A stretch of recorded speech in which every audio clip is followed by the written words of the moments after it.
If all of our commissioners could come to the dais, we'll go ahead and get started.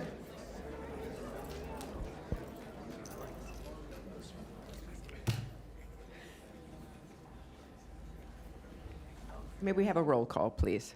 Vice Mayor Baxter. Here. Commissioner Flores. Mayor Marino. Here. Commissioner Powell. Here. Commissioner Sachs. Commissioner Weiss. Here. Commissioner Woodward. Here. Thank you. Thank you. I've asked Commissioner Woodward to lead us in the invocation and the pledge. If you can stand, please do so.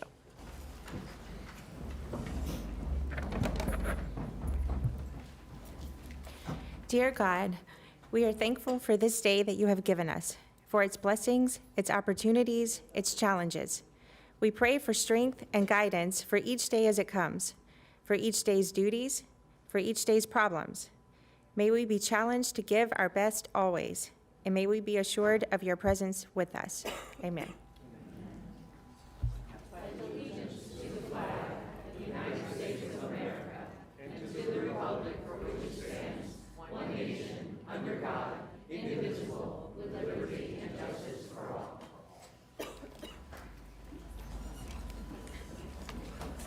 Commissioner Powell, before we get started, your light is on.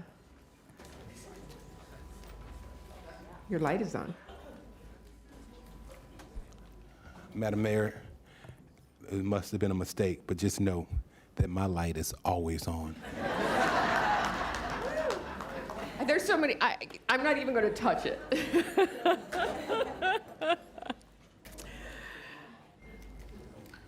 Alrighty, we're on to the agenda approval. Are there any additions, deletions, or substitutions?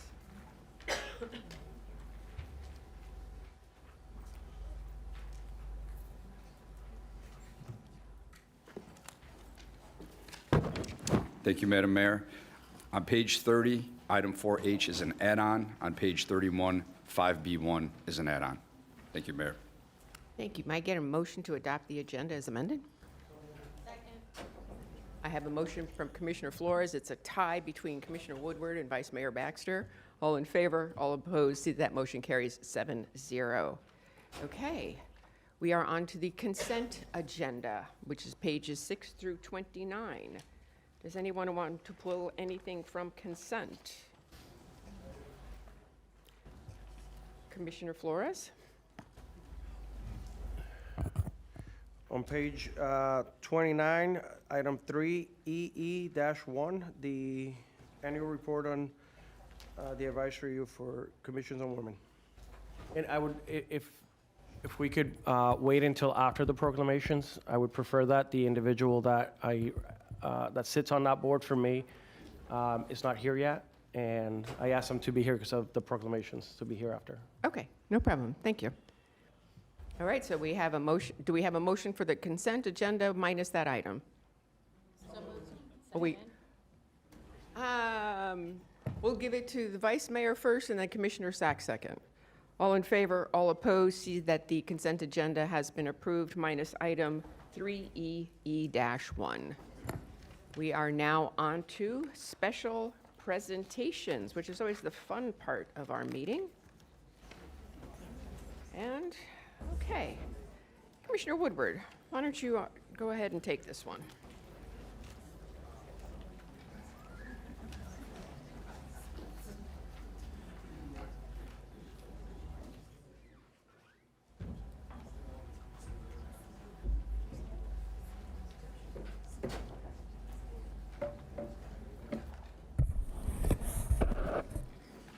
Good morning, everyone. Am I on? Let's see. If I could please have Dr. James Green, Taruna Malhotra, Tammy Fields, Natalie Vasquez, and staff from the Palm Beach County Division of Senior and Veteran Services please come up for the Alzheimer's Disease Awareness Month.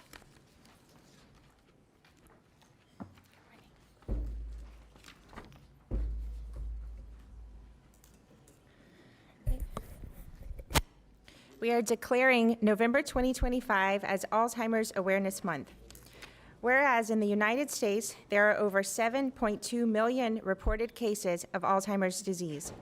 And whereas in Florida, approximately 580,000 people aged 65 and older are living with Alzheimer's disease, and approximately 51,600 have probable Alzheimer's disease. Whereas cases are projected to exceed 700,000 within the next 10 years in Florida, with 70% of the care provided by family caregivers in the community. And whereas people aged 65 and older are at greatest risk for Alzheimer's, in Palm Beach County, this group exceeds 25% of the population. And whereas it is critical that Alzheimer's families coping with this disease are safe while preserving well-being, dignity, and quality of life through services and resources accessible to all. And whereas we extend gratitude to those advocates and supporters, including but not limited to Alzheimer's Community Care and its Board of Directors. Now therefore be it proclaimed by the Board of County Commissioners of Palm Beach County, Florida, assembled in regular session on this 4th day of November 2025, that November 2025 is in Palm Beach County is hereby proclaimed Alzheimer's Awareness Month. Thank you. Good morning. My name is Natalie Vasquez, and I am the Division Director for Senior and Veteran Services, and I want to thank our Mayor, Vice Mayor, and Commissioners for this proclamation. I want to say that we have 2 adult daycares within Community Services, one in Lake Worth and the other one in our North Lake Palm Beach Gardens area. And our adult daycare centers provide a safe and nurturing environment for older adults living with Alzheimer's and other memory disorders. Our dedicated staff offer engaging activities, nutritious meals, and personalized support that help preserve dignity, joy, and connection. We also recognize and support the caregivers who provide tireless love and care. They are the unsung heroes walking this journey every day with their loved ones. Thank you.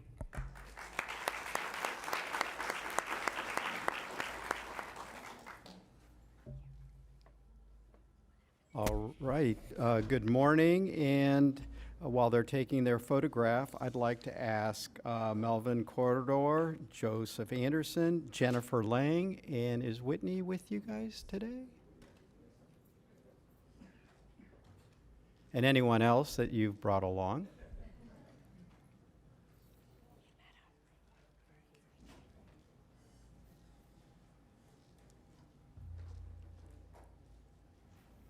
Well, this is quite an auspicious occasion we have, because these are the building official, or these are our building officials, but the Building Officials Association of Palm Beach County awarded Palm Beach County the 2025 ICC Chapter Merit Award. This is the first in the chapter's history, so congratulations.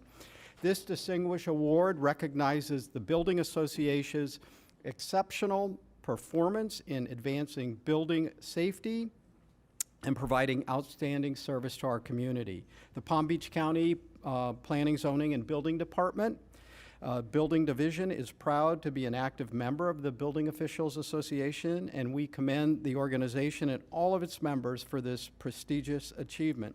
This honor reflects the dedication of building officials of the Building Officials Association of Palm Beach County Chapter and their contributions to building safety in their community through leadership, innovation, and community service.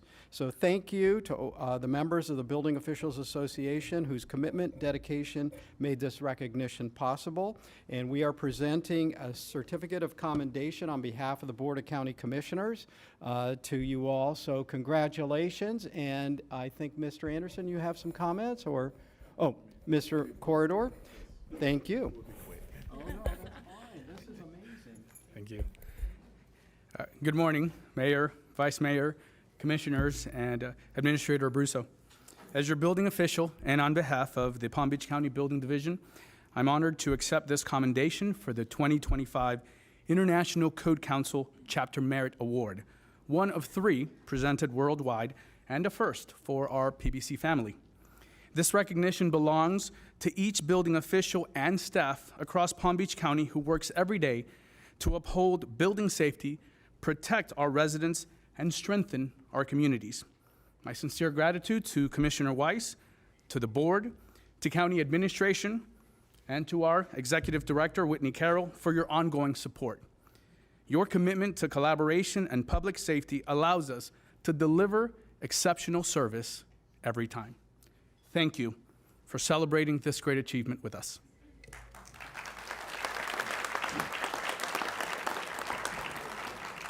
Good morning, Commissioners, Commissioner Weiss, and members of the board as well, and everyone in their respective places. On the behalf of the building officials of Palm Beach County, I'm honored to accept the certificate of commendation recognizing our 2025 International Code Council Chapter Merit Award. This ICC Merit Award is not just a symbol of excellence, but it's a reminder of what we can accomplish when working together with purpose and pride. I also like to recognize our executive board, which we have our Vice President, Mark Kendriva, we have our Treasurer, Jennifer Lane, we have our Secretary, David Canale, our Directors, Robert Blanchard, and Kumar Arjun, who could not be with us today, as well as our State Director, which is Robert Hill. Thank you, Commissioner Weiss, for your support and honoring our ongoing commitment to building safety and service in Palm Beach County. Thank you for allowing us to serve.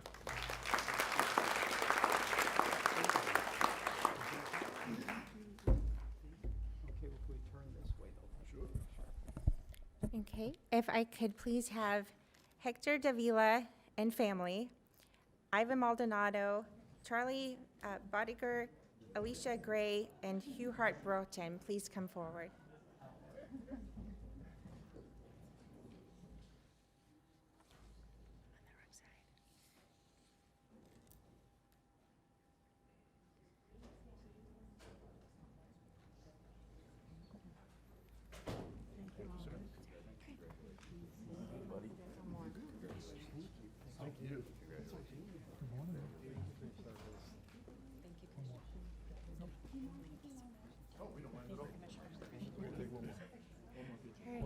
Thank you. This certificate is a year in the making, but it's something special we're happy to share with you today. So, in recognition of your outstanding bravery, vigilance, and dedication to passenger safety, on the evening of November 16th, 2024, while completing your route at the Veterans Affairs Medical Center in West Palm Beach, your quick thinking and decisive action prevented a female passenger from becoming the victim of an assault. By remaining alert, intervening calmly, and ensuring the passenger's safe return to the bus while coordinating with dispatch and law enforcement, you exemplified PalmTran's highest standards of service and commitment to public safety. Your actions reflect the highest standards of service and safety expected of PalmTran employees, embodying what it means to be a transit hero and earning you recognition at the Florida Public Transportation Association Conference as the 2025 Transit Superhero of the Year. Presented on this fourth day of November 2025, Palm Beach County Board of County Commissioners recognizes the Certificate of Recognition to Hector Davis. Thank you.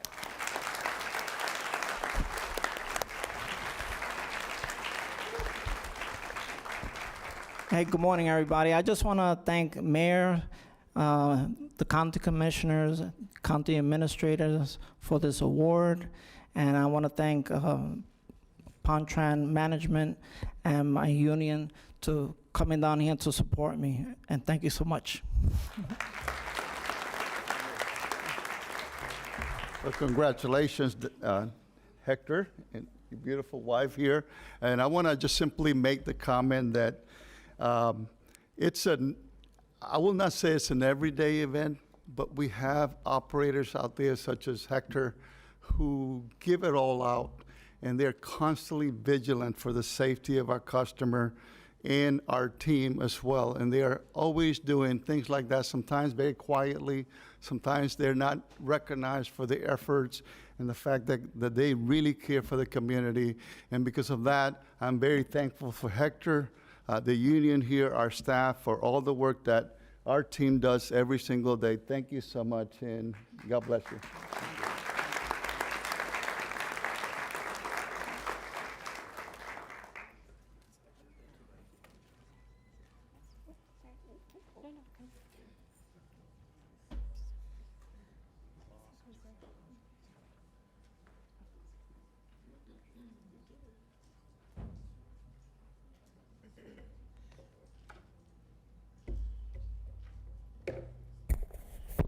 Good morning, everybody. I'd like to go ahead and call up the following people. If I could have Dr. Prithi Kathari come forward. She's the owner-president of Kathari MD and a licensed child, adolescent, and adult psychiatrist, along with mom, Indu Kathari, and Patricia Demos, good family friend, Lisa Gleicher, executive assistant, and of course, my good friend, Dr. Lindsay Butzer, who is a veterinarian at Clinton Moore Road Hospital. Good morning. Good morning, everybody. This is a declaration that will declare November 4th, 2025 as Dr. Prithi Kathari Day. Whereas Dr. Prithi Kathari has served the residents of Palm Beach County with distinction as a board-certified psychiatrist since 2005, delivering trusted, compassionate, and personalized mental health care to children, adolescents, and adults throughout our county. Her presence in the community through her leadership across Palm Beach County, as well as her clinical work.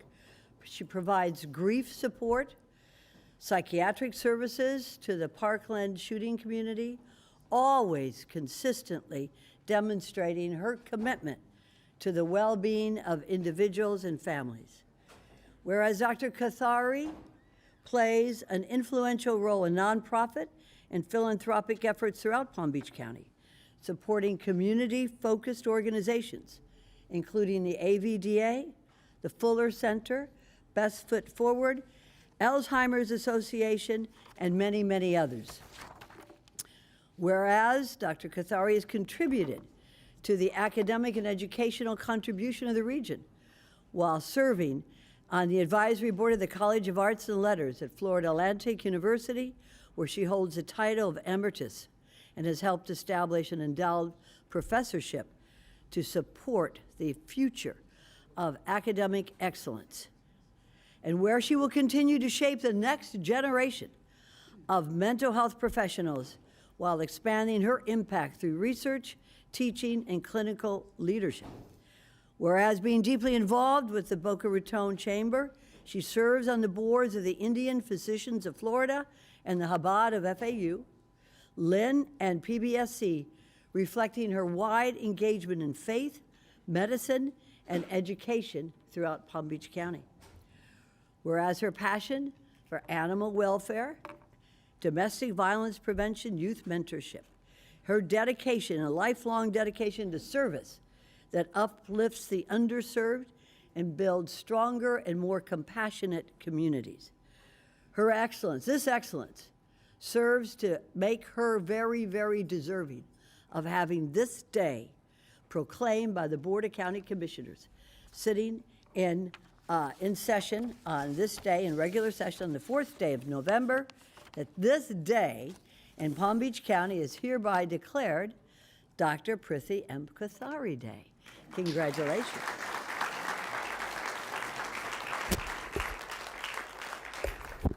Well, thank you very much.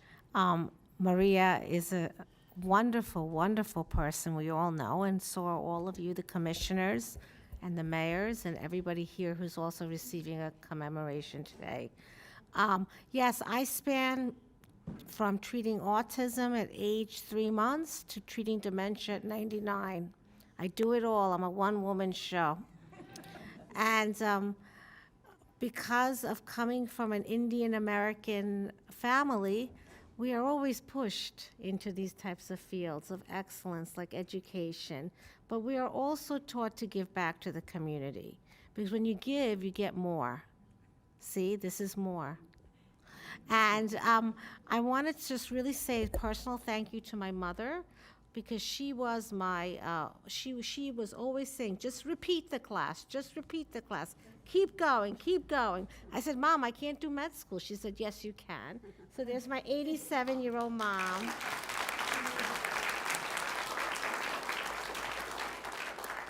And and then my assistant, and then Dr. Butzer, where I work a lot with autism and healing and animals, which is very important to me. And my assistant, thank you. Most importantly, today, Maria's wearing purple, and October was Domestic Violence Month, and I'm a sassy sister. You can become a sassy sister for AVDA AVDA. That is our county's domestic violence shelter and resources.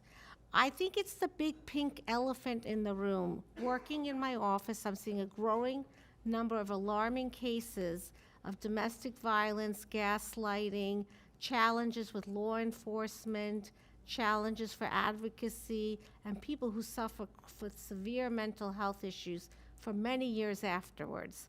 I want that to be my new prerogative, and I hope Maria and all of you can help me achieve better resources and safety for these very vulnerable and fragile individuals. Thank you.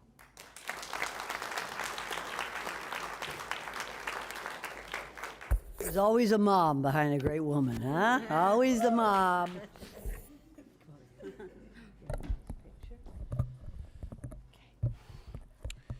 Good morning, everyone. And while they're taking their picture, we are going to be proclaiming National Adoption Month. This is something that's really important in our community, and it's something that I'm passionate about. We need to raise more awareness regarding getting more kids adopted. And we did a tour of the courthouse recently. One of the things that we ended up finding out in that tour was that we need more people to step up in our community. We have a very low adoption rate, and we want to make sure that we continue to work with these young minds and give them a great place to live. So it is a privilege to be able to stand here today and recognize some of the leaders in our community, the nonprofits that are doing the great work, but also to let the community know we need more people to step up and adopt children. So I would like to call up ChildNet, Children's Home Society, Speak Up for Kids in Palm Beach County, Guardian Ad Litem, Place of Hope, Friends of Foster Children, and For Kids Palm Beach, if you want to come up to receive the proclamation. Can you guys hear me? Is this good? It's good, all right. Declaring November 16th through the 22nd, 2025 as National Adoption Month. Whereas every child deserves to grow up in a safe, loving, and permanent home that nurtures their well-being and future success. And whereas as of October 2025, there are 92 children in Palm Beach County currently waiting to be adopted, many of whom have been in care for more than 2 years, with youth adopted last year spending an average of 24.7 months in care before finding permanency. And where each year, youth who are not adopted risk aging out of foster care without permanency.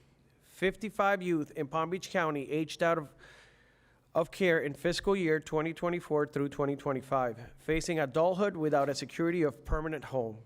And whereas adoption not only changes the trajectory of child's life, but also saves taxpayers' resources, as the average cost for one child to remain in out-of-home care is $128 per day, or $46,720 per year, a cost that is avoided when a child are placed in a stable, permanent families.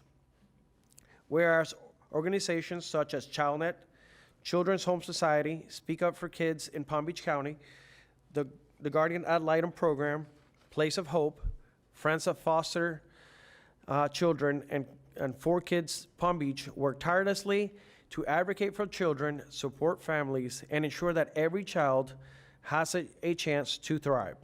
And whereas the National Adoption Month is an opportunity to raise awareness about the urgent need for adoptive families, celebrate those who have opened their hearts and homes, and honor the advocates, social workers, foster parents, and volunteers who dedicate themselves to helping children find forever homes. Now, therefore, be it proclaimed by the Board of County Commissioners of Palm Beach County, Florida, assembled in this regular session on the 4th day of November 2025, that November 2025 in Palm Beach County is hereby proclaimed as National Adoption Month.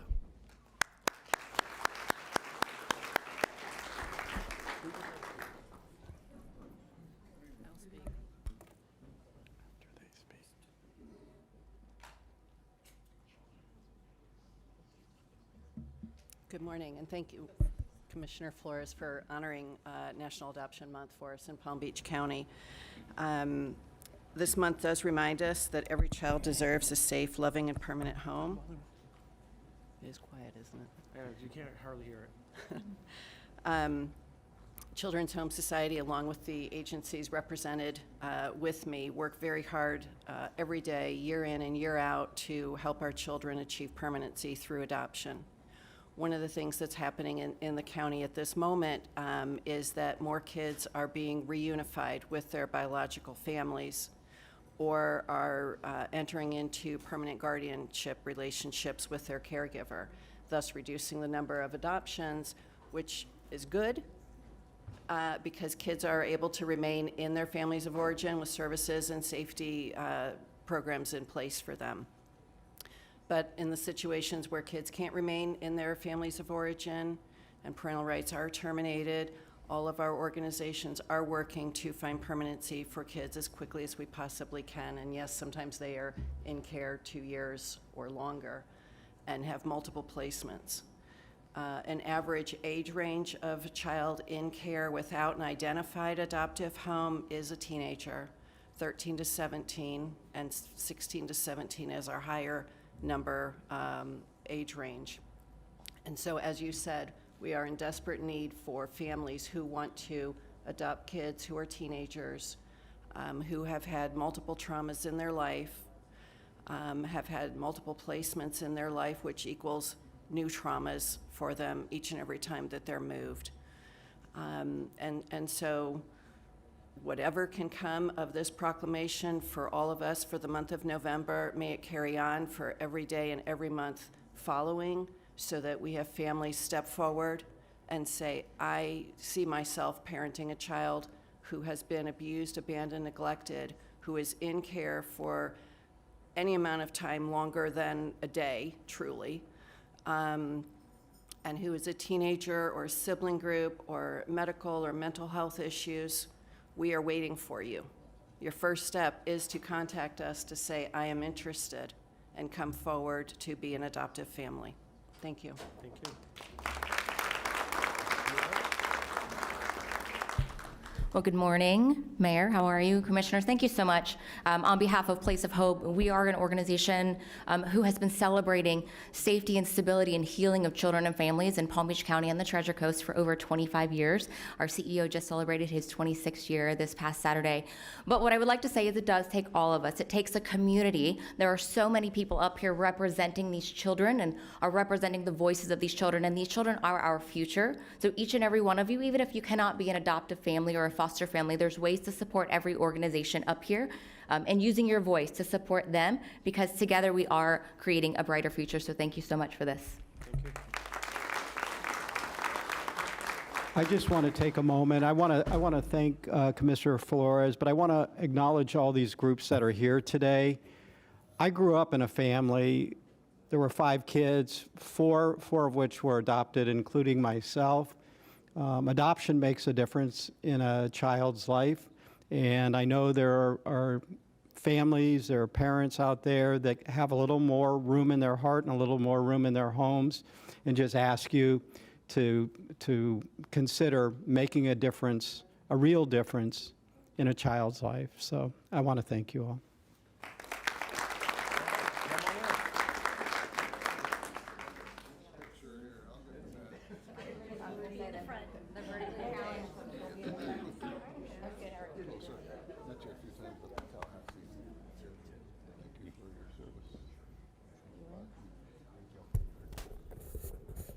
A group of folks who do very special work. Thank you.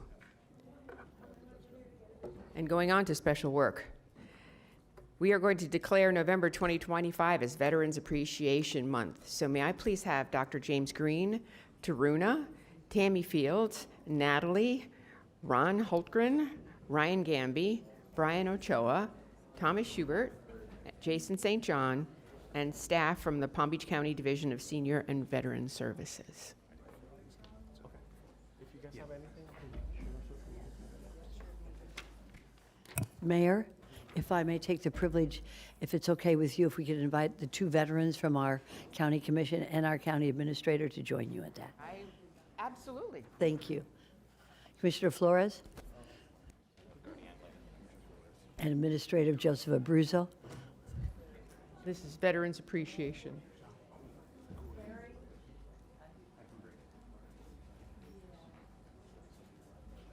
Thank you.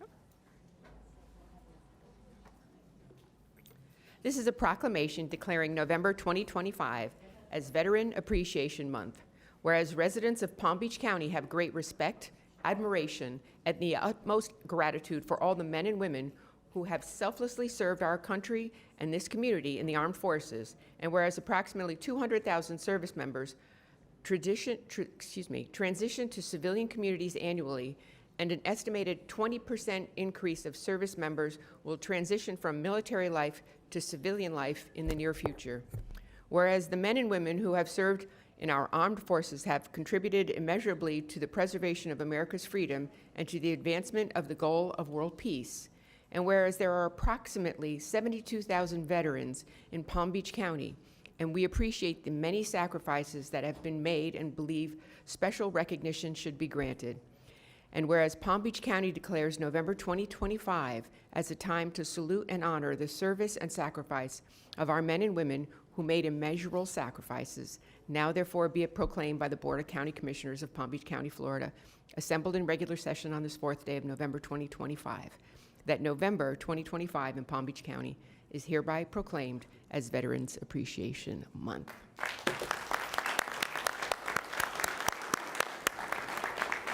And before you say anything, I had an opportunity this past Saturday to attend event for the Wounded Veterans Relief Fund.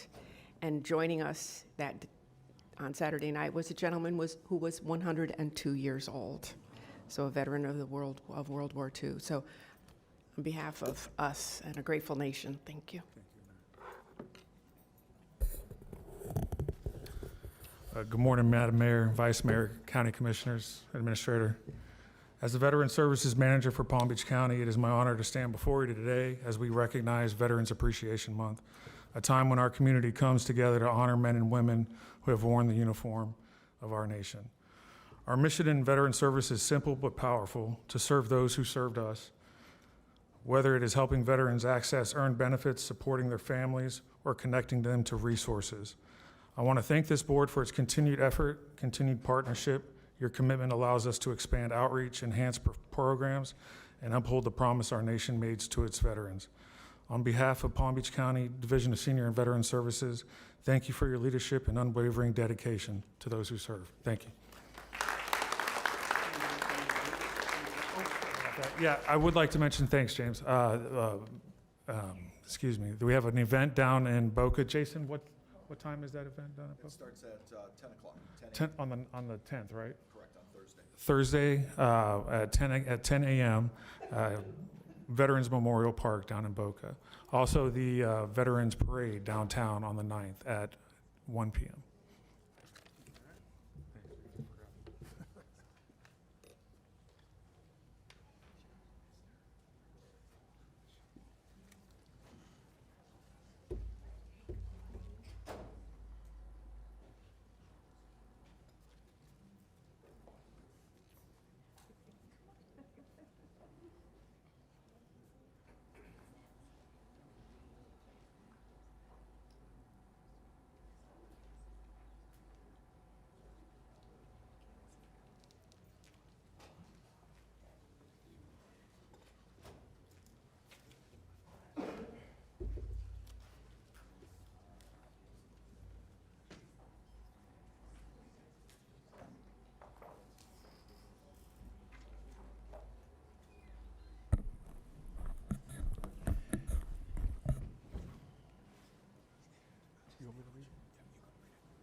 All right, so I'm going to be calling up the Community Services Department, the Homeless and Housing Alliance, and the Homeless Advisory Board as we are proclaiming National Hunger and Homelessness Awareness Week. So Commissioner Powell and myself will be doing this proclamation together. Declaring November 16th through the 22nd, 2025 as National Hunger and Homelessness Awareness Week. Whereas Florida is ranked 4th in the nation for the highest homeless population, and the state's food insecurity rate is over 14%. Whereas Palm Beach County Community Service point in time homeless count this year identified over 1,500 homeless individuals, and Palm Beach County's food insecurity rate is above 12%. And whereas key drivers of homelessness include the lack of affordable housing, high rents, inflation, particularly affecting families, seniors, persons experiencing mental illness, and persons suffering from a substance use disorder. And whereas barriers continue to exist with income verification, eviction, or criminal backgrounds that may affect someone's ability to find a rental. And whereas National Hunger and Homelessness Awareness Week provides an opportunity for our community to come together to recognize those living without life's basic necessities and to recommit to ending hunger and homelessness through education, advocacy, and services. Whereas the intent of Hunger and Homelessness Awareness Week is consistent with the activities of Palm Beach County Homeless Advisory Board, the Palm Beach County Community Service Department, and the Homeless Coalition, and the Homeless and Housing Alliance, Gulfstream Goodwill Industries, the Lord's Place, Adopt a Family, the YWCA of Palm Beach County, Aid to Victims of Domestic Abuse, the Palm Beach County Food Bank, Cross Ministries, and other service providers in Palm Beach County. Now therefore be it proclaimed by the Board of County Commissioners of Palm Beach County, Florida, assembled in this regular session on this 4th day of November 2025, that November 16th through the 22nd, 2025 in Palm Beach County is hereby proclaimed National and Homelessness Awareness Week. Thank you. James Green, Director of Community Services Department. I want to thank Commissioner Flores, Commissioner Powell, Mayor, Vice Mayor, and the other commissioners for this proclamation. Before I invite the chair of the Homeless and Housing Alliance up to say a few words, I just want to take the time to invite all of you to the November 12th workshop, where we'll take the opportunity to kind of look at the state of homelessness in Palm Beach County, take a look at some of the new laws that have been implemented, like the public camping law, and how it has impacted us here in Palm Beach County. We'll be looking at the executive orders that have come down from the president and assessing its potential impact on our communities. And we'll hear from some of the other cities, municipalities, to talk a little bit about what they're doing and some of the ordinances and things that have been implemented.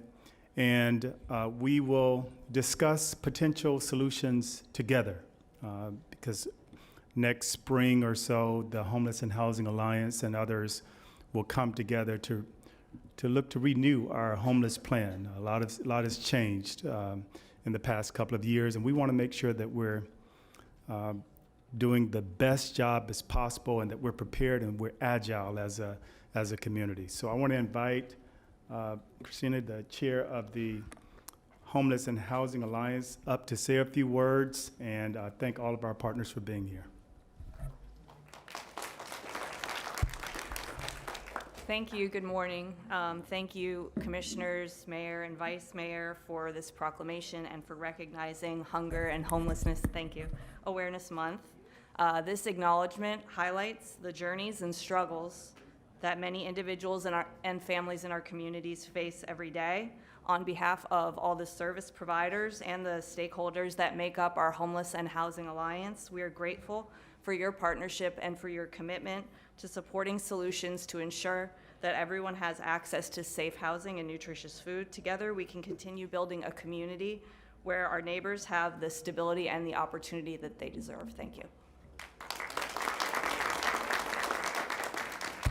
If I may add one more thing, yesterday the commission, the Board of County Commissioners held a press conference regarding some of the SNAP benefits being placed on pause right now because of the federal issues that we're having. But I just wanted to make sure that people who are listening or paying attention understand that there are over 150 partnerships in this county, and we're working with United Way to make sure that those people that currently, because they're not receiving their benefits, there's food out there that we're trying to make sure that it's available to the community.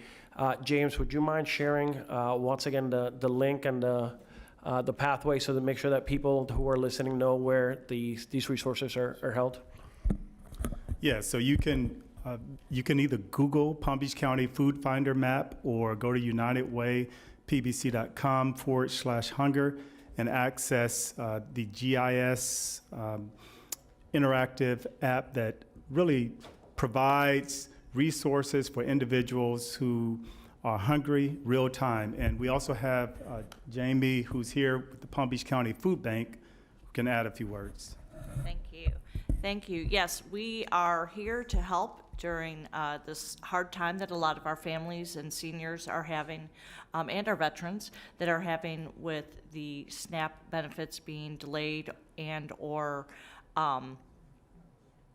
having trouble getting those benefits in the month of November. We did hear yesterday that that is going to be moving forward, we hope, but we're still going to be a lapse of a few weeks before those benefits are loaded onto those EBT cards. So the Palm Beach County Food Bank has access to delivering and getting food out to those that are in emergency need. They could go to our website and find assistance, pbcfoodbank.org, and we will be also working on some special distributions here in the community to make sure that all of those folks have access to the food they need during this very difficult time. Thank you.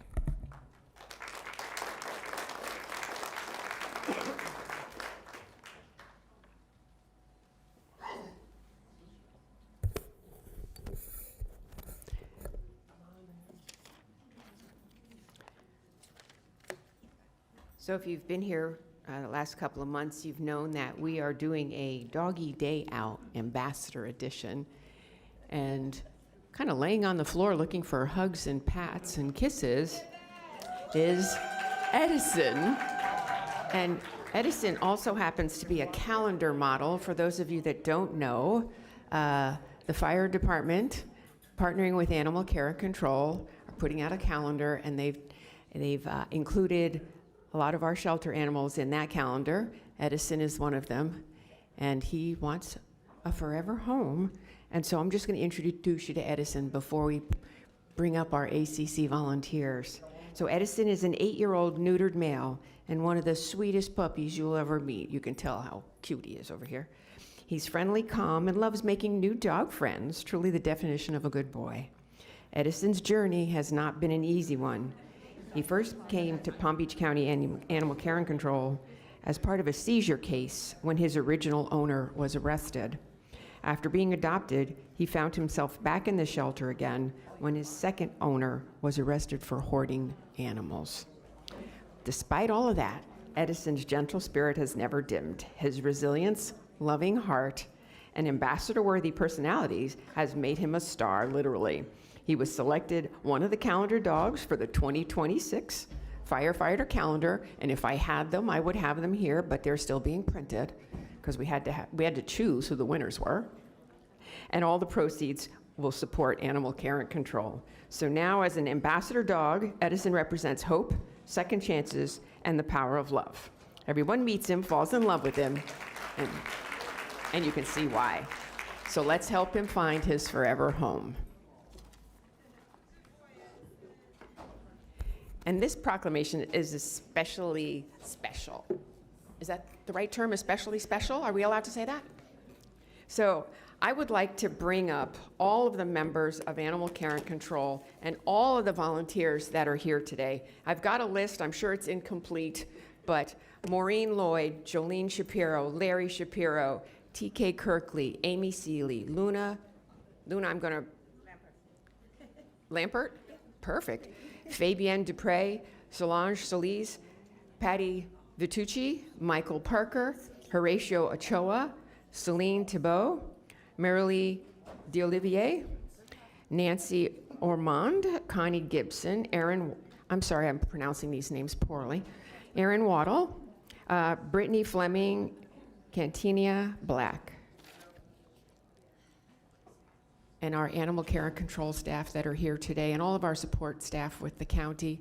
And everybody's crying because this is such a special dog. But you know why this dog is special? Because he has special people surrounding him at Animal Care and Control. So, this is a proclamation declaring November 2025 as Palm Beach County Animal Shelter Volunteer Appreciation Month.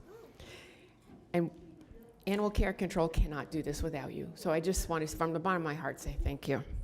Whereas Palm Beach County Public Safety Department Animal Care and Control volunteers play a vital role in the health, safety, and well-being of animals in our community by generously giving their time, energy, and compassion to support our shelter. And whereas these selfless individuals take dogs out any daytime or overnight outings, thus alleviating anxieties brought on by life in the shelter, they walk the dogs, cuddle the cats and kittens, feed and provide life-saving care to orphaned neonate kittens, enrich dogs, foster animals in need, assist with adoptions, and perform countless other acts of care that directly improve the lives of homeless and abandoned animals in the shelter care. Whereas these individuals have donated more than, I want you to hear this, donated more than 12,000 hours of their time in the last year to enrich and improve the lives of our shelter animals. And whereas volunteers often serve as the heart and hands of our animal shelter, extending the reach of staff and enabling public safety departments' animal care and control to rescue, rehabilitate, and rehome more animals each year. And whereas their dedication not only uplifts the lives of animals, but also strengthens our community through advocacy, education, and support for responsible pet ownership. And whereas it is fitting that we set aside a month, actually we should set aside a year for your 12,000 hours, a month to recognize and honor the compassion, generosity, and service of these everyday heroes who give so much without expecting anything in return. So now therefore be it proclaimed by the Board of County Commissioners of Palm Beach County, assembled in regular session this 4th day of November, that November 2025 in Palm Beach County is hereby proclaimed Palm Beach County Animal Shelter Volunteer Appreciation Month.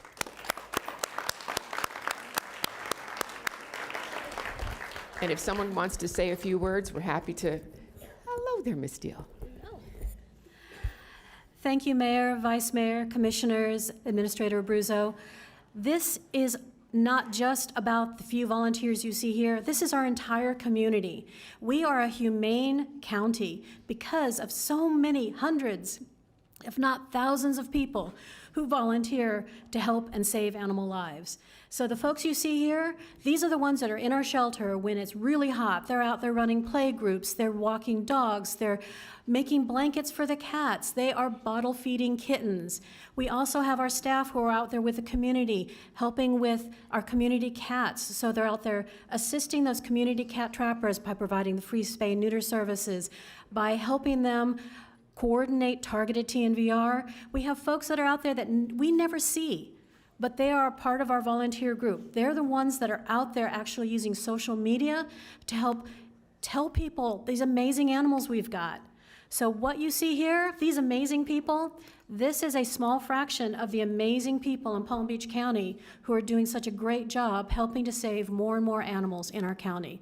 So thank you all for supporting them, for allowing us to have additional staff to help administer our volunteers. This is what you've got because of all the help we've had from our county commissioners. And now with 12,000 hours or more a year, and we are now 13 months in a row with our live release rate for dogs being 90% or better. And we're working really hard on the cats, Commissioner Weiss. We're working on it.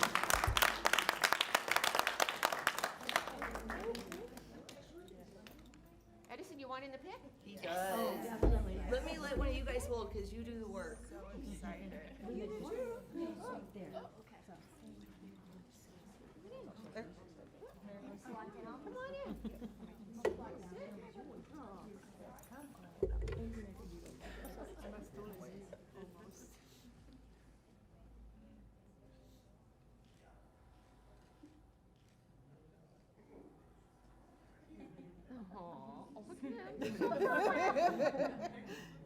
He knows how to pose. Good boy, Addison. Good boy, Addison. It's up for adoption. Thank you so much. You're so good. His adoption fee is covered by our commission district. It's only $13. Thank you so much. Much appreciated. My pleasure. No, he's free because he's 8 years old. Thank you so much. Oh, you're welcome. Thank you, Mayor. Thank you all for being here today. Thank you. You're very welcome. Absolutely.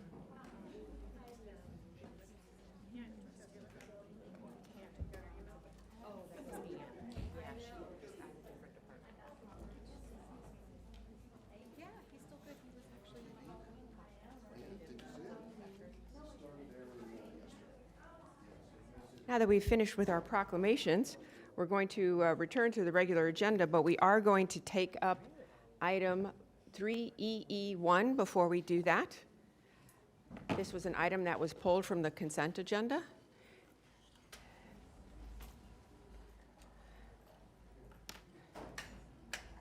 This needs to go away. This needs to go away.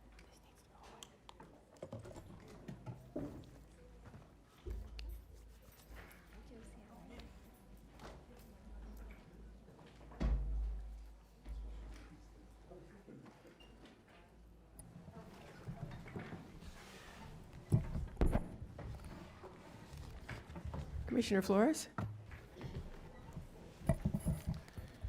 So the reason I wanted to pull this item is because I've heard some feedback regarding this particular Commission on Women. And I know there's been some concerns from the board members that particularly sit on that. And I had the opportunity to speak. I think I have 2 appointees, and then I also, at an event, I talked to a few others that share their concerns regarding this particular board. One of the things that I realized is that they felt that maybe we haven't given direction or that they didn't know exactly what they were wanting to do. However, one of the things that I realized very quickly is that that particular board has ideas of what they would like to do. So some of the feedback that I collected was that rather than only focusing on women, they wanted to focus on families. And I thought that was a very good idea. Someone who's looking out after the best interests of our residents, continue to expand on the work that they're currently doing, but also looking at other things that the county's doing and how we're doing. And this is an advisory, and they should be advising us. And I don't think they've had the opportunity to come before us, at least not in my time here, which is not very long. But I did want to give them the opportunity. I have my representative here, Maria Mercado, who I want to defer to her to also provide some feedback. But that's really what I wanted, why I pulled this item. I know that there's been some concerns on maybe on this board, but I would love to continue to work with this group and this advisory committee, and would like to allow them the opportunity to expand their focus to be family-oriented. So I would love to have Maria, my representative on this particular commission, say a few words. Good morning. My name is Maria Mercado Betancourt, and I am the appointee for District 3, Commissioner Flores. You will hear from Chair Dubin, if she wishes to, in regards to the report that we're presenting today. The ACW has been established since 2018 and was envisioned and tasked with increasing the interaction and flow of information between organizations that assisted in the advancement of women, the government agencies, and other institutions. As you are well aware, women make up 51% of the county's population, and there's definitely indication that at least 25 to 29% of those are head of households. So investing in women, finding the way to advance their concerns is definitely an investment on the families of Palm Beach County.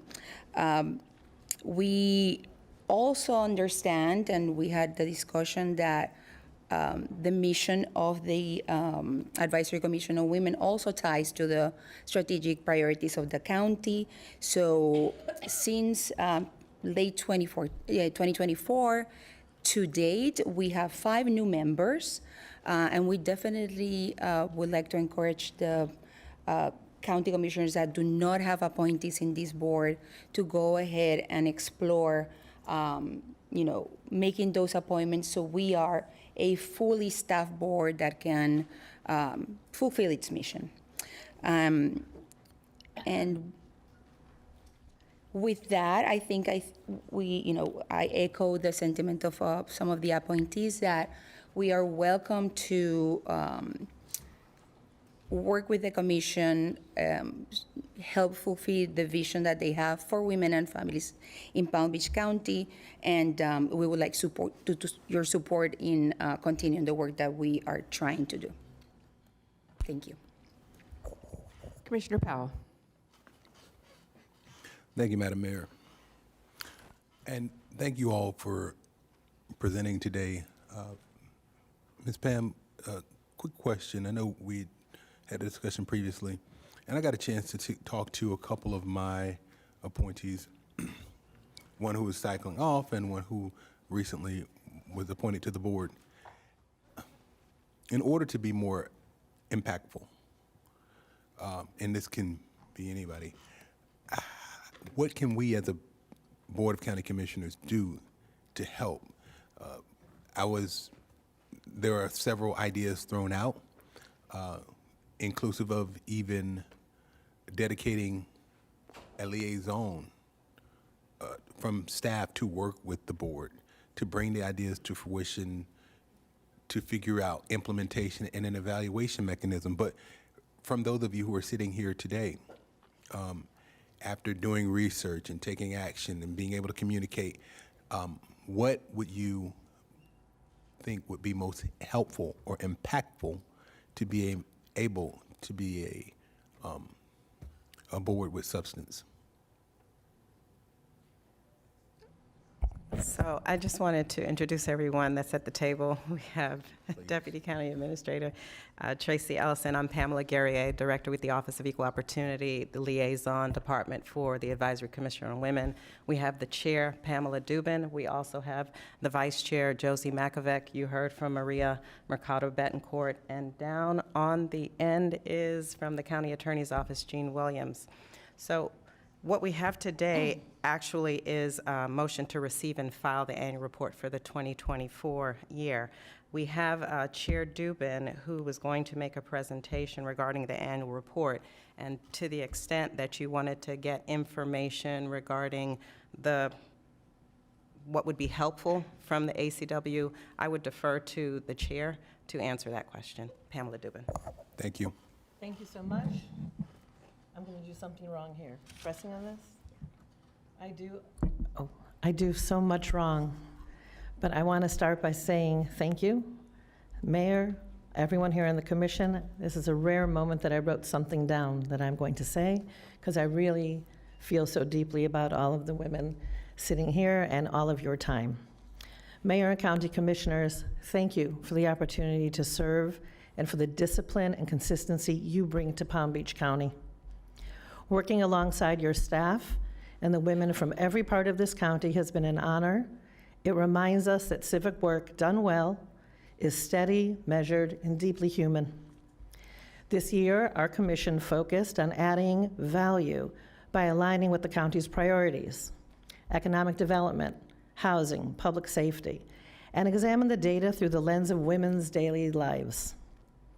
We wanted to understand where progress is taking hold and where gaps remain. What we saw is that when women are secure, families are stable, and communities grow stronger around them. The women who serve on this commission bring exponential value. Together, we've built relationships that strengthen the social fabric of this county and networks of trust. Palm Beach County's growth is no accident. It's the result of people who stay engaged, measure outcomes, and keep faith with one another. I'm proud to serve among them and proud of the future we are building together. Thank you. I will pivot quickly to what we have submitted, the annual report. In our conversations, what we have are a lot of deeply committed women who find that there is value to yet be shared down the value chain in this county. all the different ways to share that value has likely not been optimized or maximized at this time. In putting together this report, we were able to surface a few different areas that would bring us all together when we talked about the information about women and how to be of greater service to you in your decision-making. And I think it's self-evident. We can go through it if you'd like. I would point to, I've got about 7 highlights, but I'm going to skip over it, trusting you've all been through PowerPoints. And I'm going to skip to that last page of the vacancies.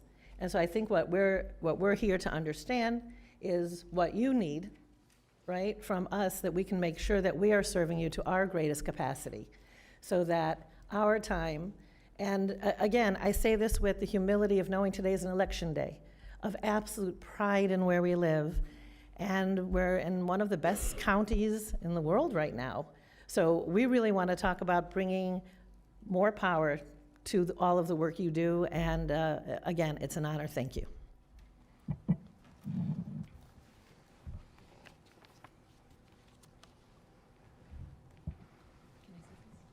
Any other questions? Go right ahead.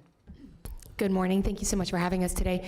I think a lot of our challenge with what we want to do with this board is we are very limited by the scope of our charter, our mandate. And so we kind of we're limited by that, and therefore we serve at the pleasure of the Board of County Commissioners. And we would like to know also if what we're doing is what you are looking for in this board, and if so, how would you like us to add to that? And if not, which direction would you like us to go in? Because, like I said, we're very limited, so we can come up with ideas of all the things that we want to do, but unless we get that direction from you, we're not really able to execute on a lot of them. So I think that's a lot of the reason that we wanted to maybe discuss this with you today, is so that we have an opportunity to see if what we're doing is what you're looking for with the mandate on this board, and if not, what we can do better. Thank you. Vice Mayor Baxter. Thank you, Madam Mayor. Good morning. A couple questions. I have had several conversations with other board members, including my own appointees to this board. Unfortunately, one of them who was planning to be here couldn't. Her child is not feeling well. But I wanted to ask, do you feel what you're doing is impactful currently, how it is now?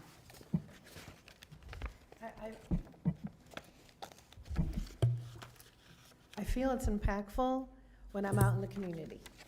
I don't know if it's as impactful to all of you. Yeah, I would say that. I would say that the design of the board achieved a lot. We were able to, there was shelters that were put into place through the advocacy of this board in the past before we were on it, but looking back in the history of it. And so I do think it was, it did bring a lot of value to the community and to the Board of County Commissioners. At the moment, I would echo that, is that people like that there is this board, but we're not really sure that it's doing anything at the moment. Like, we've fulfilled a lot of the mission. What's the next mission almost? And playing off that, I think we do create boards to fulfill a goal, and it sounds like you have fulfilled that goal. And so now you're wanting to potentially reinvent the mission, the mandate going forward, if I'm understanding this correctly. So, as a process question, I will ask the county attorney. Hi. So, should this board choose to dissolve this Commission on Women and then repurpose it into another, could we dissolve them today and then have them come back and present ideas of what they think is a need not being met? These commissions are formed at the board's pleasure, and they can be extinguished at the board's pleasure. This was formed by a resolution. We can, at the board's direction, prepare a resolution extinguishing them and/or then reformatting them if the board so elects. And potentially giving a new mandate. Would you guys like a new mandate of us? Because this board has a current mandate. So if we did, I would love to see, again, somebody had mentioned families. I think Commissioner Flores did. I would love to see something like that happen. So if we dissolve this and then we reformed something that may be more targeted towards an overall family, I will wait to hear from my other boards, members, but I would be in favor of that. Thank you. Go right ahead. In regards to that, I think the resolution that that created the Advisory Commission on Women has a list of mandates, and my understanding is, and my wish is, that the same way we benefit women and we specifically create alternatives and initiatives to support women, the end result is that we are supporting families, right? It is the Advisory Commission of Women. If we cease to be that, right, that is not my wish. As an appointee, I think specifically it should be for women, and the end result is going to be the strengthening of the family and the county in general. So since you've been on the board, what have you accomplished that you are proud of? When I started in the board, my first meeting was in March 2025, and the board was tasked specifically creating this report, right? So for the last 2 meetings, that's the work that we have been concentrated. Remember, I am coming into the board, dealing with the old business and trying to put the issue of the report behind. So tomorrow it's actually our first opportunity that we will have to go ahead and start, creating that agenda for the future of, for the future work of the board. Other than the report, so anything in the community, any impacts that you've made personally, one-on-one with residents? Oh, yeah, I serve in other organizations. Please forgive me, but I mean specific to this board.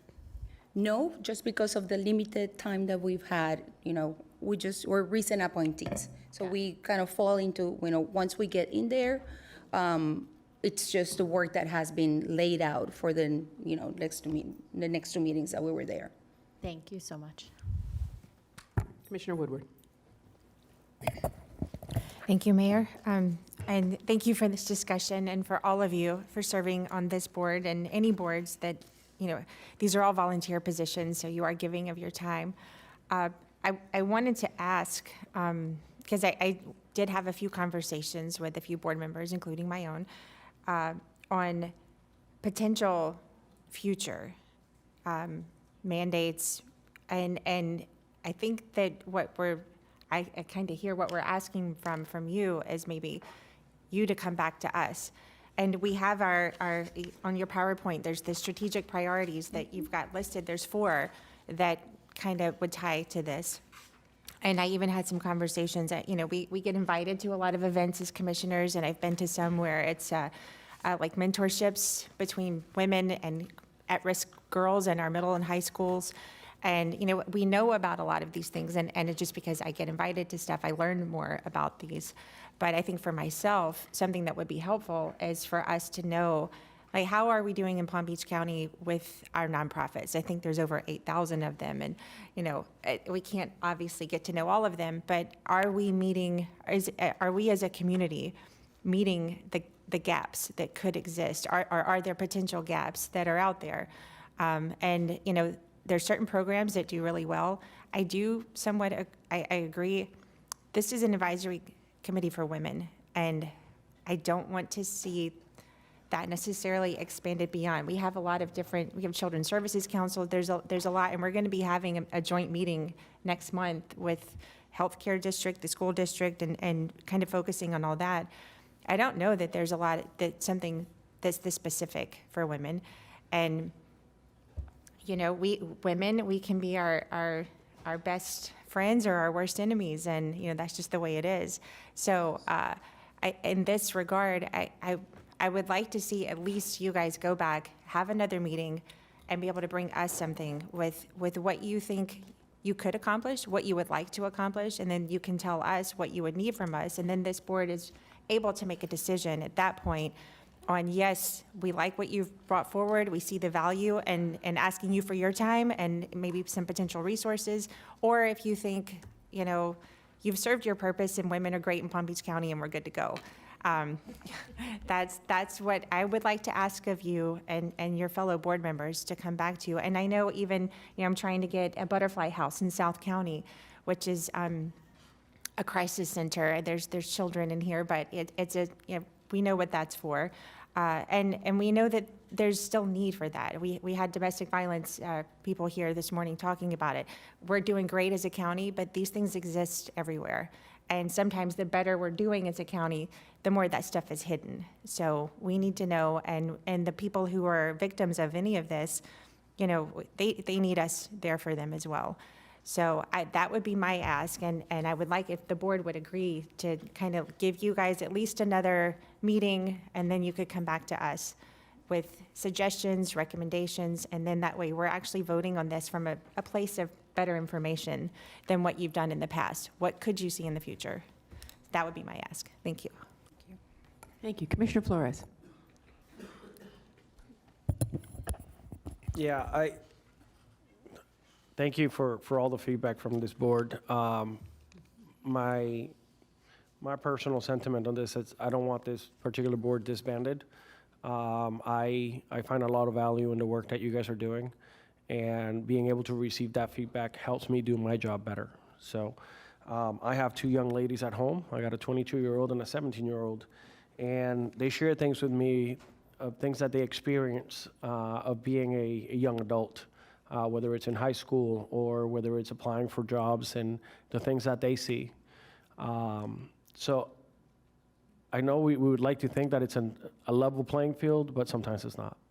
And having you guys out in the community, being able to share your concerns of things that you're seeing provides a lot of value to me. And I would like to see you guys continue on advising me. I think it helps me be a better parent as well, be a little bit more understanding. And if I can do that for my daughters, I know I can represent the community at large. So I want to continue working with you and Maria and my representatives and everybody on that particular board. So with that being said, I would like to see this come back. I ask of you to be creative, be insightful, look at areas that we can really impact. And I know that Commissioner Woodward mentioned nonprofits. How do we leverage those nonprofits? How do we are able to better communicate and get those resources out into the community? Because we're not here to create resources. We're here to be an advisory. So that's what we need from you. And I personally, I would love to see you guys. Is that my mic? We'd love to see you guys at least once a year coming up here and advising us on what's going on. So thank you. Commissioner Sacks and then Commissioner Weiss. Thank you. I think it's a wake-up call, right, ladies?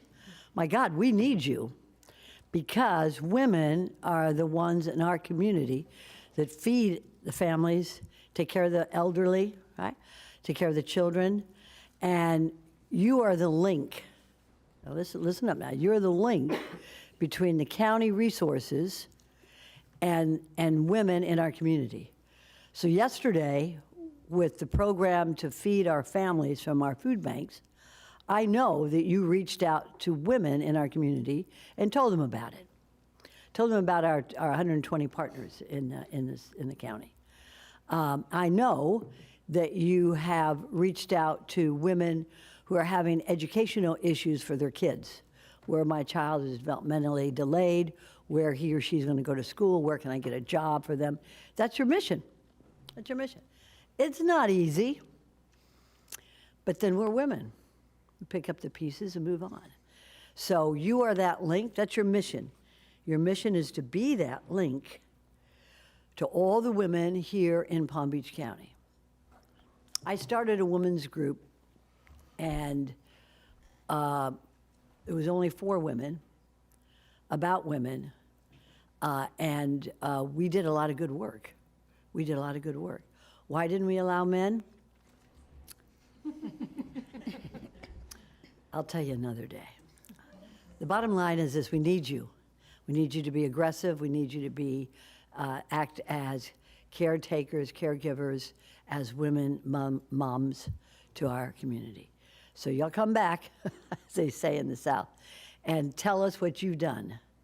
Tell us the link that you've done to women throughout the community, and told them about the resources for food, told them about resources for housing, resources for schools, resources for our elderly, where they can go, because we rely on you. And if you don't do it,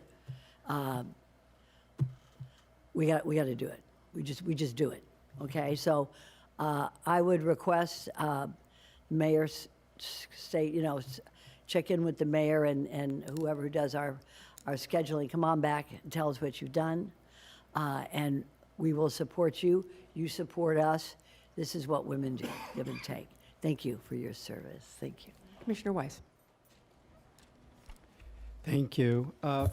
Thank you for your service and being here today. But I think it's important to know, and I'm one of the districts that has no representatives.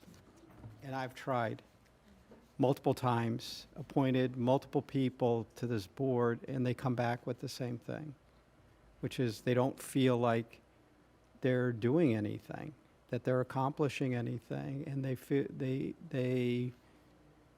and then they resign. And I don't know what to say other than I have asked lots of different people, to different demographics, to represent us and to be a part of this board, and it's been a challenge. And I've been reluctant to want to put anybody else on there because they come back with the same thing. And so we've been through this a number of times. I think the mission is valuable. I reviewed the report. There's a lot of demographic information in there. There's no recommendations. There's nothing actionable for us to do. And I think that's what the appointees that were looking for. They were looking to create something actionable that would make a difference.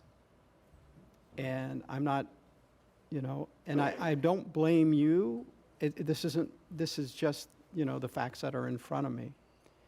I think there is a need to understand what you represent a very large portion of our community as with your gender, and that there are needs that potentially are unmet. We need to hear what those are and how we might meet those needs to make a stronger and better Palm Beach County.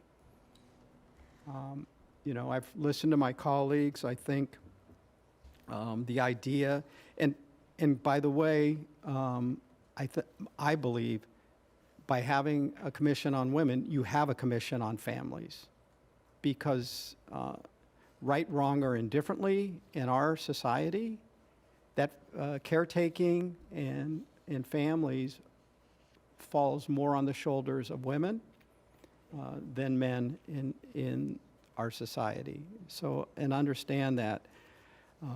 But I think it's important that you all have a mission that's valuable to you and can fulfill you in what you're giving your time to do, but also has a value to this board by delivering something back to us, or when something arises that needs to be addressed, that comes from you.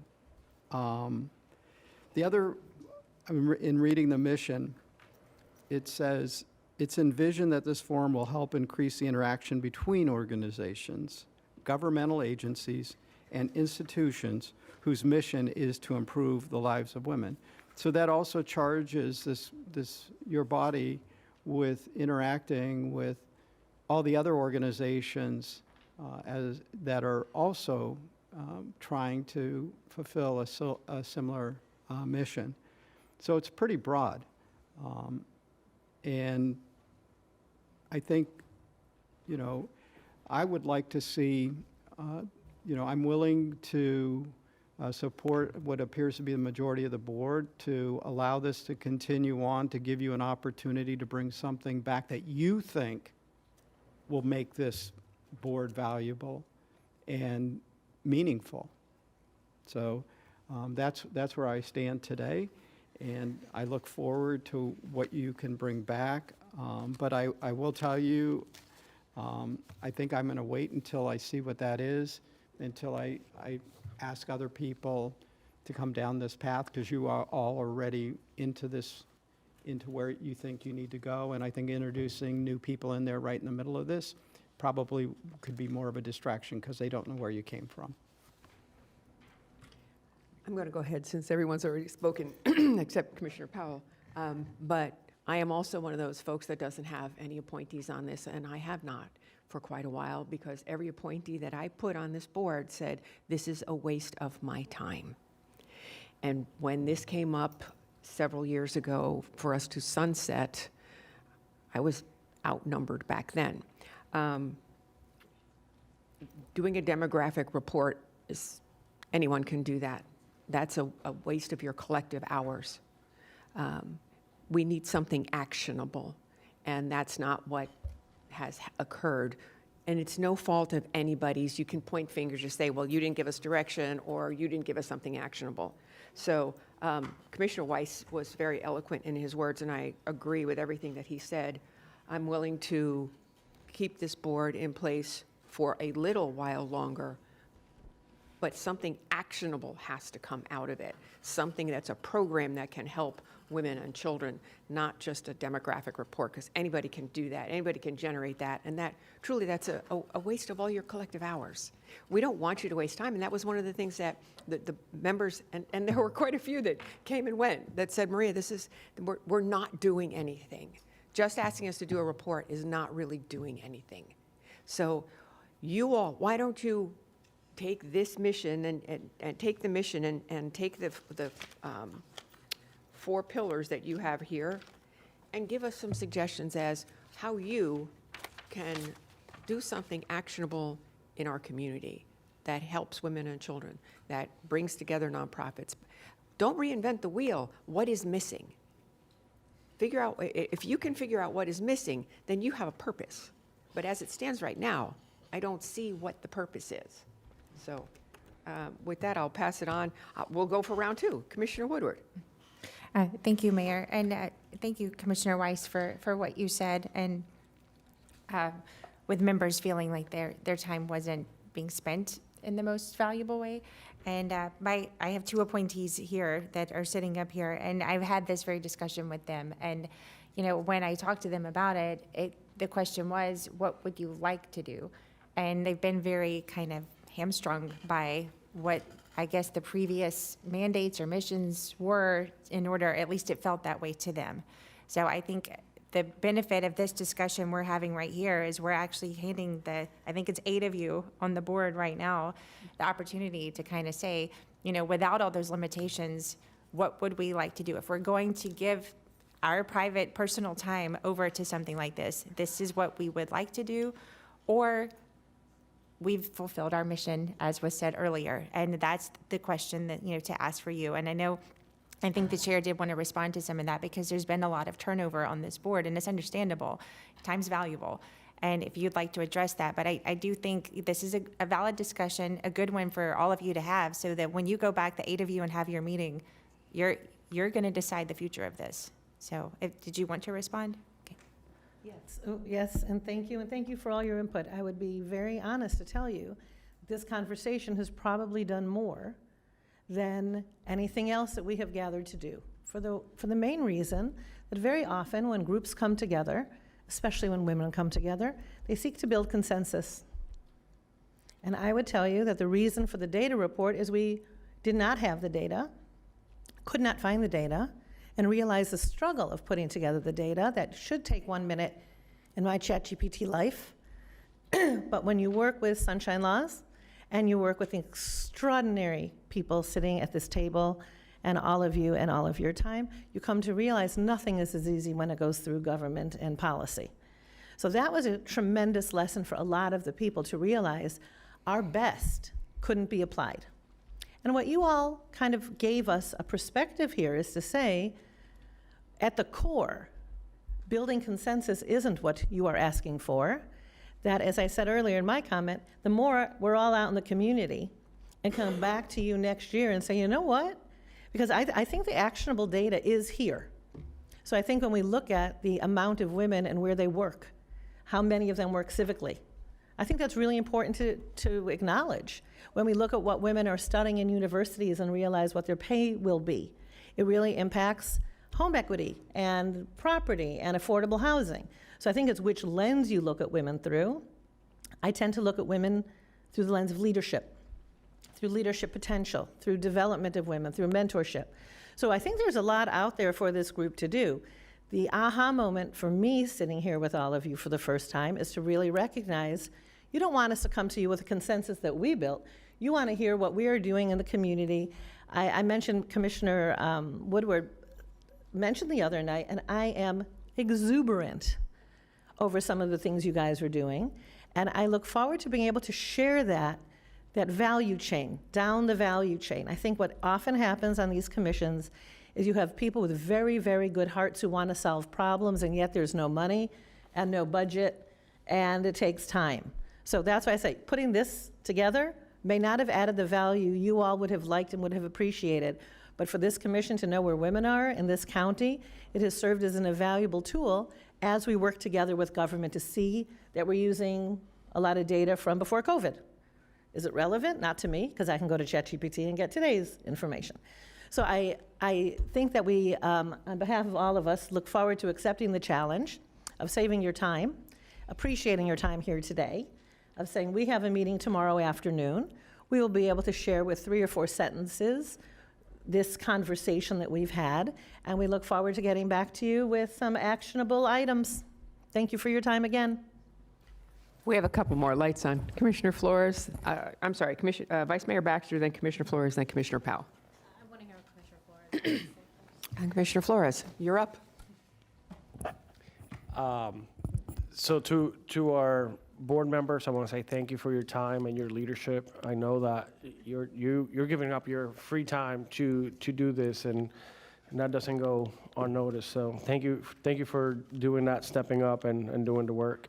I'm just going to ask staff that you are open, inviting, and that we allow them to do the work. I know that you're going to support them in the best way possible, and I just want this to be successful, and I'm just asking for cooperation from staff. I know that the team here is excellent, so we just want to make sure that they feel empowered to be able to draft the objectives and goals of what they feel our women in the county need. So thank you. Vice Mayor. Thank you, Madam Mayor. I'm going to echo the sentiments of Commissioner Flores and say, thank you. But also, I want to say that time is valuable. And I have heard, similar to my colleagues, that they felt my appointees to this board have felt it's a waste of their time, that they're not accomplishing anything. And so I want to always value people's time, and I appreciate anyone willing to volunteer to help our community. I also do not think we should just have a commission on women to have a commission on women. What are we doing? Where are we going? What can you do? What does that look like going forward? And so please, yes, I am going to echo the sentiment of the rest of my commissioners. Bring back to us something that you want, a goal or a few goals you would love to work towards as a commission, so that we know that people are not wasting their time or asking people to join a board where they feel their time is not valued. So thank you. Commissioner Powell.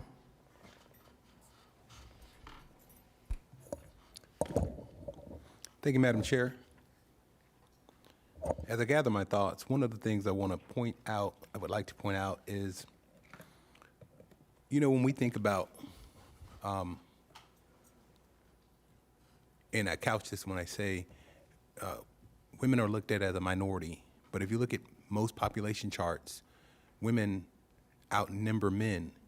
One of the challenges that women have is, and I was told this, and maybe y'all can correct me if I'm wrong, by one of my colleagues when I was in the Senate. He said, your daughter is always going to need you, because girls or women always need to be reassured in order to jump out and step out and recognize opportunities.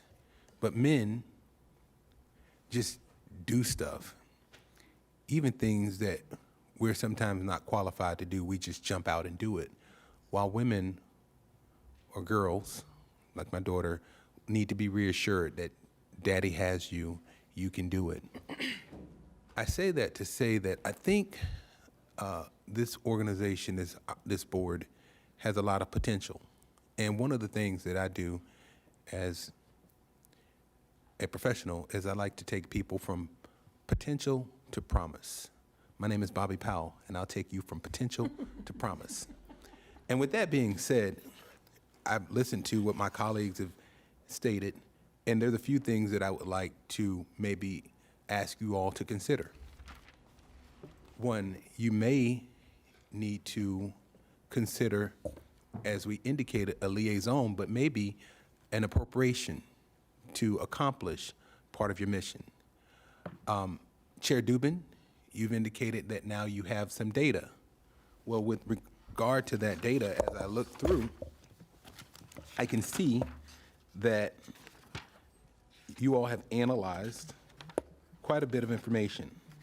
Some of that information is inclusive of the most popular degrees that women will seek. Nursing, 87%, psychology, business administration, biology, education, and you've also posted what men will seek as degrees. Perhaps there's an opportunity to work with a group or work with the women in the community to look at the success of certain types of degrees and look at where we're going in the economy to help and assist women in the workforce and potential women who will go into the workforce and seeking degrees that will be more beneficial in this next economy with regard to AI, finance, education, and having an impact to be able to look at those who we work with or who this board has worked with compared to the rest of the population and the impact that you all have had. Additionally, when you talk about what to do with the information, as you've analyzed the information and brought it back to us, you've got, as you indicated, Chair Dubin, the opportunity to see some of these things using ChatGPT, but how do you move forward and act on those things? So creating a plan where you can act on what you have in front of you to change lives. I see here the wealth gap with regard to women. That's a big challenge for all of us because the wealth gap can depend on a number of factors and variables that you can't look at just one thing. But perhaps as a board, if there's a specific subset of women who you have worked with, to be able to show, hey, because we've worked with this set of women or the individuals who we have come in contact with, we have been able to reduce the wealth gap by 5% or 10%, or shown that because they have dealt with us, we have been able to change the trajectory of lives. Now that's impactful. And I think that there's potential to do those things. I heard that the scope could include families. I don't believe that you would need to change the name of the organization or the board to include families, but that could be one of the metrics that you all use as well. So to put that into your evaluation toolbox. But I do believe that you should consider maybe bringing back to us, maybe the board may feel differently if there's a certain appropriation that would be necessary to help create this impact. I think that would be good, because if you can show the impact other than these are the statistics, these are the reports, showing how you can impact what you have done, it would show that this board is not only useful, but also impactful in changing lives and helping to take people from potential to promise. My motto, I believe that a life of service is a life that counts. I want to thank you all for your service. You're making it count, and together we can do an amazing job of taking people, once again, from potential to promise and even on to prosperity. Thank you. Thank you. So ladies, I think you have a charge here for the board as it stands right now. I need a motion to receive and file.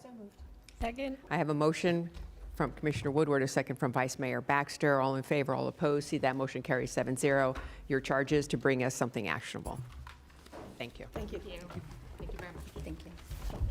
Okay, so we now will take on regular agenda item 5A1. We are looking for a motion to approve a preliminary reading and permission to advertise for public hearing. So moved. And also we need to receive and file the business impact estimate, which would be item B. Amended to include B. Thank you. I have a motion and a second for item 5A, 1A, and B. 5A, I'm the first? Oh, I'm Commissioner sorry, the Woodward's the second. Thank you. Okay. We are now on to item 5B1.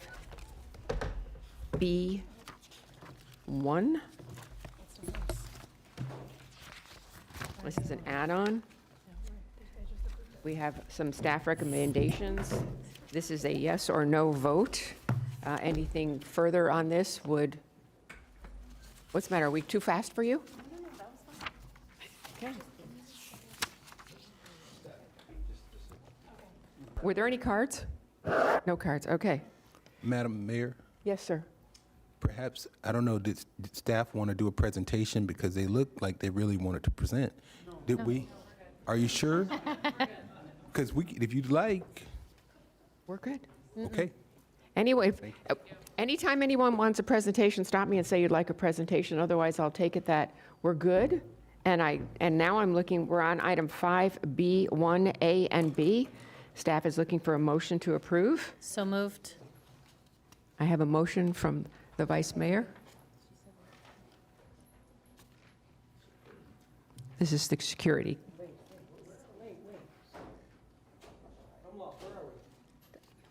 We're on item 5B1.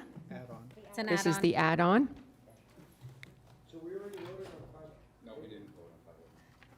Yeah, we did. Yeah, we did. Madam Mayor, Port of it, could you take a minute here? And maybe we don't hear so well on the Latin Quarter on this side. Could you just go back and, we did, back to the regular agenda, we covered 5A, 1A? And B, yes.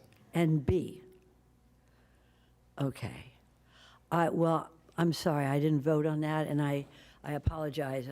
I would like, if we could redo that, because I missed it. I missed it too. And I want a presentation.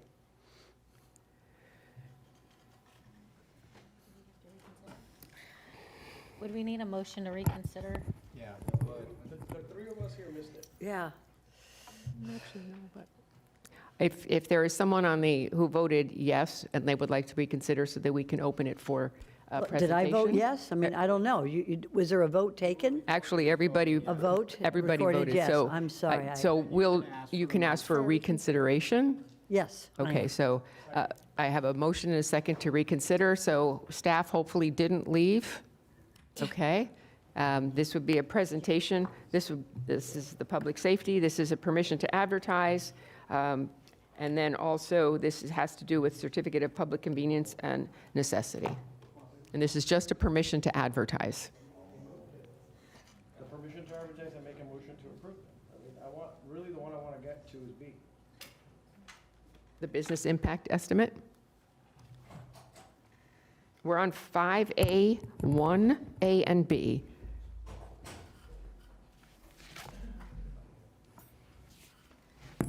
If you'd like a presentation, that is On the business impact? on the business impact. That would be item 5A, 1B. If you would like to give us a presentation. Are we reconsidering A We and are, B? yes. And do we need to vote do we need a vote to reconsider? I'm not sure in this instance, because there were, 3 of the members didn't even realize it was being voted on. 2 of the Oh, members. 2? I'm sorry. Well, then, in that case, they're... You know what, I will, as the mayor, I'm going to say, because this is something that we have two commissioners that have some query about this. If I can hand off the gavel to the vice mayor, I'll make the motion to reconsider so that we can have a presentation. Would that be okay? Yes, that would be fine. All right, and I will have a second from Commissioner Sacks and Commissioner Flores. All in favor, all opposed, that motion carries 6-0. Would you please do a presentation? Sure, certainly. Good morning, Mayor, Vice Mayor, Commissioners, Administrator Abruzzo, Stephanie Shanahaw, Director of Public Safety. With me today is Tom Nadler, Deputy County Administrator, Mary Blakeney, Director of Emergency Management, Rich Ellis, Deputy Director of Emergency Management, and Sharon Burrows, Assistant County Attorney. So the item before you today is to approve a preliminary reading and permission to advertise for public hearing on December 2nd, 2025 at 9:30 a.m., which is a revision to the Emergency Medical Services Ordinance. So the presentation today is to provide an overview of those revisions. I'll be brief, as I know we've met with this board in July to provide an overview. There was a commissioner that wasn't here, so if there's anything that I need to go into further detail, please just let me know. But just a little bit of a background. The EMS ordinance is we are authorized here in Palm Beach County under Florida Statute 401.25 to adopt ordinances that provide standards and issues certificate of public convenience and necessity for providing ALS and BLS services here in Palm Beach County. Next slide. So just a little bit of background. We are providing a major ordinance rewrite of the EMS ordinance because it hasn't been done since 2017. So it was necessary to revise the current ordinance. And we have undergone 3 COPC and application periods, with the most recent at the beginning of this year with the addition of 5 new secondary service providers for a total of 7 in Palm Beach County. And then over the past 8 years, there have been ordinance revisions, but no major ordinance rewrite. So just for the timeline associated with this ordinance revision, the slide that you see here, starting from the first time we met with the EMS Council to present the latest summary of the revisions, following the week later, which was a workshop held by the Board of County Commissioners on July 22nd of 2025, where we presented and discussed the same presentation. And then again, we met with the EMS Council and the League of Cities, who voted unanimously to revise the ordinance as it is in front of you today. And then on December 2nd will be the final adoption if the board directs us to move forward. We're now going to move on for a summary of the revisions. The following slides do provide general changes and significant changes. If it's okay that I just go over the significant changes to save some time, I'll begin to do that. So just before I get started, though, we just wanted to provide a brief overview of how these revisions came about. Throughout the process, we had a working group that consisted of Palm Beach County staff, our county attorney, and a review committee that was established by the EMS Council. To address some of the more complex issues such as response times, a subcommittee was also formed within this committee.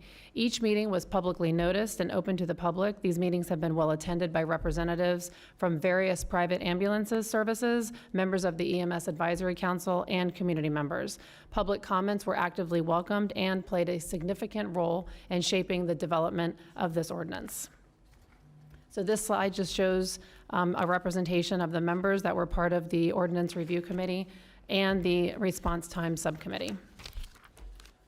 So now moving on to the actual changes. We're going to focus on the significant, but if there's anything that I need to go back on general, please just let me know. Significant changes were made to the definitions of BLS transport unit and primary service provider to clarify service responsibilities. Specifically, language was added stating that a BLS transport unit may not be used to respond to 911 medical calls or to transport a patient from the scene of a 911 medical incident. This is consistent with current practice where primaries respond with ALS vehicles. If a primary should have a need to call a secondary service provider for a 911 transport, the committee agreed that the transport unit should be an ALS vehicle to maintain that quality of service. This will help maintain the high standards here in Palm Beach County. And then lastly, we have revised the ordinance to specify that only a county or a municipality may serve as a primary service provider for any area. This reflects the current practice of Palm Beach County EMS for the past 40 years. Although the previous ordinance allowed for private providers to apply, has primaries as primaries. This has never been done in Palm Beach County, and to remain consistent with the current practice, language was added in stating that only the county or municipality can be a primary provider and that there can only be one primary service provider for any area. Moving on to the definitions, the subscription service program, at the request of this board in July, we were asked to grandfather in those 4 communities. So currently, subscription services are within Century Village, North and South, Huntington Lakes, and the Lakes of Delray. And we recommended to continue grandfathering those in. However, no future agreements will be allowed. And this is pursuant with the direction that you all provided us. Grandfathering does not impact any secondary provider from having agreements with homeowners associations to provide transports to medical appointments. Moving on to COPC and endorsements required. For significant changes, a fire department that does not provide primary provider services may apply for a special secondary service provider COPCN ALS non-transport service endorsement to serve the community within their jurisdiction. The fire department will still need to establish an MOU with the primary provider in that jurisdiction. There were no changes on slide 11, which was for exclusions. Or no significant changes, I should say. There were no significant changes on slide 12, which is the application for a COPCN. There's, on slide 13, those are significant changes. So there was clarification that was added to require the applicant to provide the specific proposed service area to be covered on their COPCN. Also, additional time was given to the public notice timeframe for the COPCN application period. Along with this, the timeframe for accepting applications and any other related timelines will be established by the administrator. This is to allow additional time for applicants prior to expiration dates of the COPCN. Any existing primary service provider in good standing with the county will be able to reapply using an abbreviated COPCN recertification process. The abbreviated version includes the following information required. And again, this is only for primaries. It's insurance, financial statements, litigation, and fees. And if there are any changes to their service area that does not include an annex, they will have to reapply. And lastly, per the board request of the board, hands-free mapping capabilities will be required for secondary service providers along with automatic vehicle locator. So this slide provides an overview of the changes that we made to experience requirements of the secondary provider applicants. At the recent BCC workshop, the board expressed concern about EMS making it difficult for new companies to provide EMS within the county. Staff was asked by the board to troubleshoot this topic. So we, along with the EMS Ordinance Committee, came up with some language to widen the doorway while ensuring that Palm Beach County wasn't compromising its service to its residents.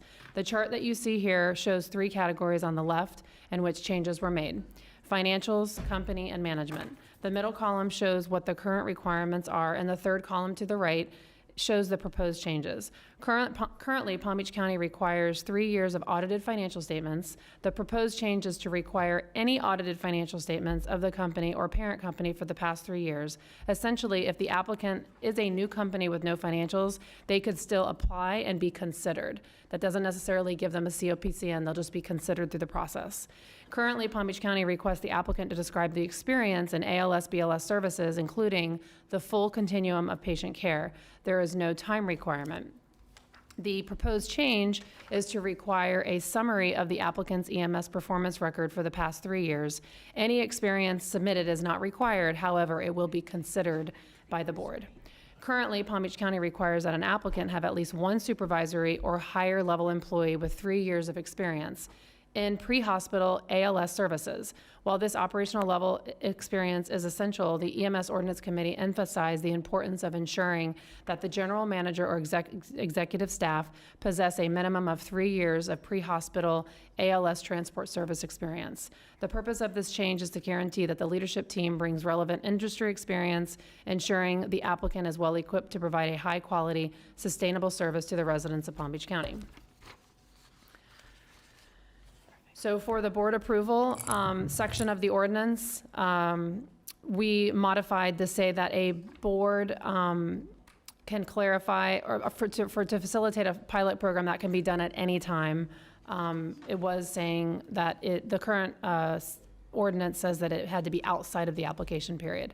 So it could be done during or outside of the application period moving forward.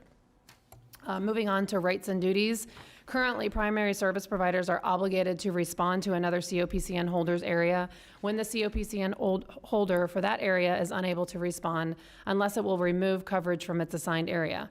Clarification language was added that the contiguous primary COPCN holder is required to respond to unassigned areas within reason. For secondary service providers only, in addition to the monthly response time data that we collect each month, we will also request the average daily number of fully staffed EMS vehicles in operation.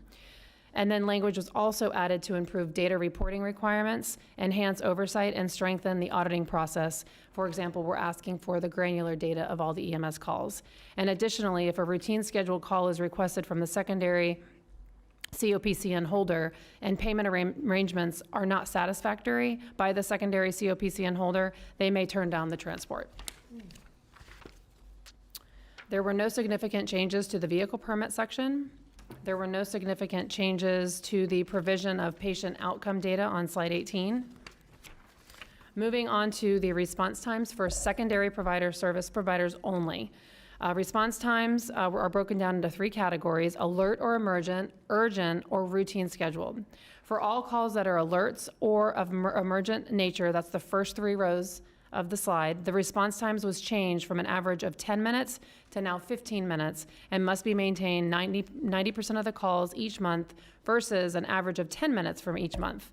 Also, the patient must be ready for transport immediately upon arriving until the arriving unit and not within 30 minutes. Moving on to the next type of call, urgent, in the next 3 rows. For all calls that are urgent, the response time was changed from within 30 minutes of the agreed upon scheduled time to within 30 minutes of the transport request. Also, the patient must be ready within 15 minutes, not 30 minutes. For the next call types, which is routine scheduled, the only change was that the patient must be ready within 30 minutes of the scheduled time, not when the unit arrives. And lastly, for air ambulance, we didn't make any changes other than we removed the turnout time.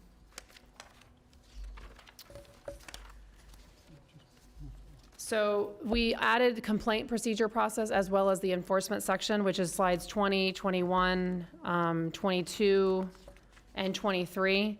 And that was basically to give us the ability to enforce sections of the ordinance that are not in compliance. I have the ability to suspend a license, a COPCN holder license. However, if I was to either revoke or terminate a license, that would have to be done by the Board of County Commissioners. And that concludes my presentation. I know I moved rather quickly, but there is a recap on the last 3 slides. That is all of these significant changes if you want to look at those 3 slides to just summarize. And that concludes my presentation. Thank you. Well, considering we have providers in the room and no one put a card in, I'm sure that that means that they're okay with what we're going to do. And in this instance, I have Commissioner Sachs. Do you have a question? Since your light is on. Thank you. Yeah, thank you so much, Madam Mayor. And I want to thank the board.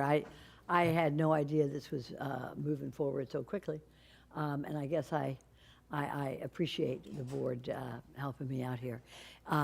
Is there a Daer Serrano here? Okay. Sir, if I may have this, Mayor, do you have anything to say about this? And if you do, you must submit a card, sir, to be on the record. Have you submitted a card, sir? No. Okay. Do you have something to say about this? Okay. So you're in approval?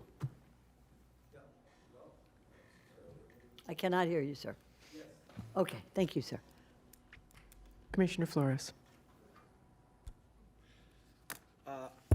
First of all, to staff, thank you for doing this, Stephanie. I thought you did a great job with this ordinance. I do want to make a couple of comments, and then I have a question. I think you and I spoke about it a little bit in our one-on-one.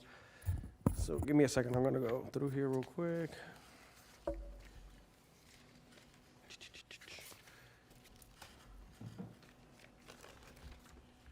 So regarding management experience, the recommendation was 3 years on management or executive staff level. It was a minimum of 3 years experience in ALS transport services.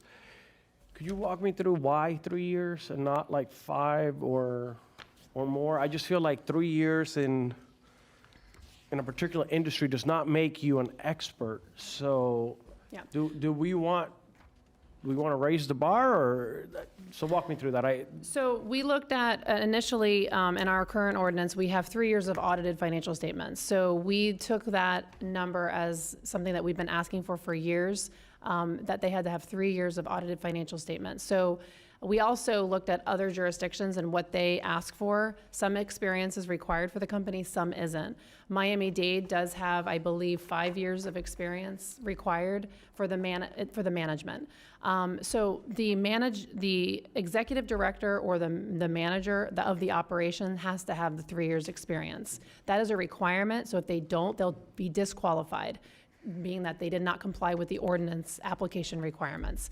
However, for the proposed changes to the ordinance with the experience for the company, we're asking for that information, but if they don't have it, it's not a disqualifying factor. However, it could be considered as a recommendation by staff to say that we're not addressing the need. I have to determine the need for additional providers, and I might say Palm Beach County at this time needs providers with experience, and we don't recommend approving a provider with no experience for the company, if that makes sense. I agree with the audited statements. What I'm a little concerned is the 3 years of management experience that particular team has. So that's just, I don't think 3 years to me is sufficient, but I'm willing to go along with it. We'll take direction from the board. I thought 3 years was a little light too. I mean, I'd like to see, Yeah, so that's my opinion. When we talk about data, so you added language to improve data reporting, to enhance oversight, strengthen auditing process. One of the things that I wanted to also be sort of accounted for was the customer experience, because I know that we heard some stories here that weren't the greatest.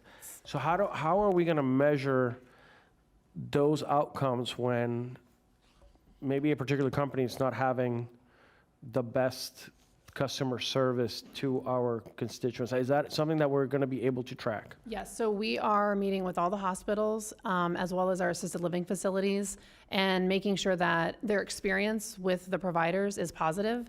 We'll be doing surveys as well. I know we've tried the surveys in the past related to the ordinance revisions as well as the COPCN process. We're going to try to do it outside of that process, so it's not connected. We are going to have ongoing conversations. There's also a complaint process that we've put in where if it's written to us and there's an issue, we will engage. There's a relationship that the providers have with the hospitals, and there's some that don't have relationships, so we can't intervene with those relationships, but the experience that either the customer that's being transported or the provider and or the hospital's experience, we will get involved with in making sure that that's positive. Okay. On page 19 of your slide, you broke this down into tiers, and you, I think, cut down some of the times.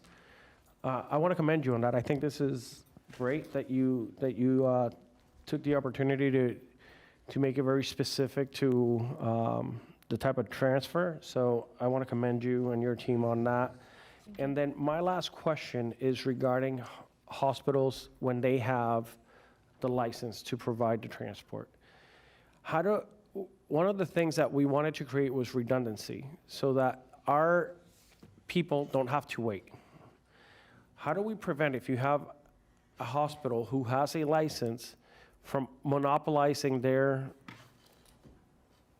customers, meaning not allowing other transport services to render that service, especially if they have ambulances ready and willing, and basically nobody has to wait. So is that something that we're looking at?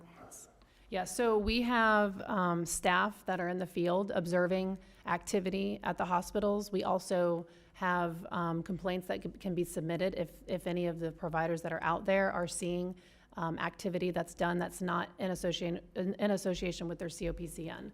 So we are actively working and educating not only the users of the system, but also the hospitals, but the ALFs and the skilled nursing facilities, to make sure that they're aware that these are the licensed providers here in Palm Beach County, and we need to make sure that they're providing the service that's outlined on their COPCN.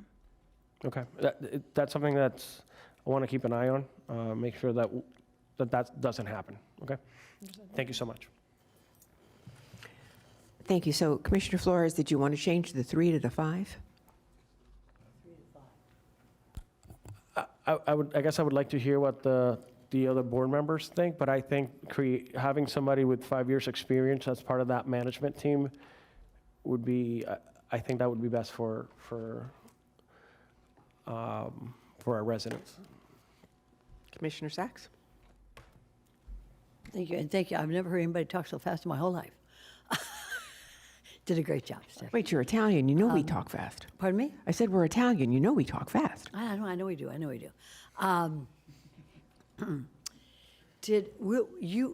This will come back again, won't it? It will come back on December 2nd for Okay. a final adoption. Okay, good.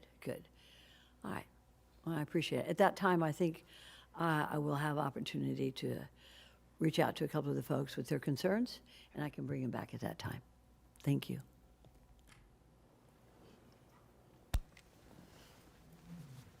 Commissioner Woodward? Thank you, Mayor. I just wanted to double check on, for one, I agree with Commissioner Flores on the 5 years. I support his change for that. But what we're voting on now, and it comes back December, you said December, or I'm sorry, 2nd. At that time, are we making changes, or are we meant to make changes now, and that's final? The idea would be to make changes now. However, if there are changes on December 2nd, it will then postpone revisions, and we'll have to then schedule another public hearing. Okay. But, so for right now, the only change that's being asked is the changing to 5 years, and I would support that change. Madam Mayor, I will make the motion then to approve A and B, changing it to 5 years, please. I have a motion from the Vice Mayor, a second from Commissioner Woodward. All in favor, all opposed, see that motion carries 7-0. Thank you very much. Thank you for the presentation. We'll see you December 2nd.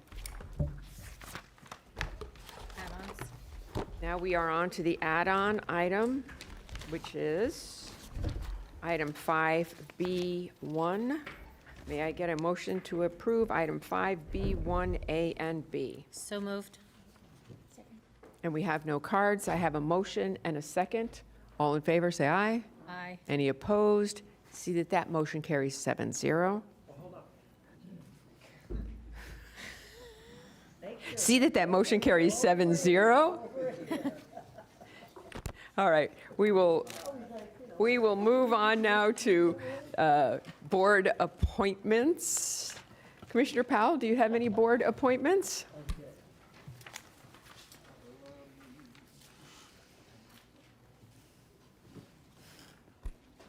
Madam Mayor, no board appointments at this time.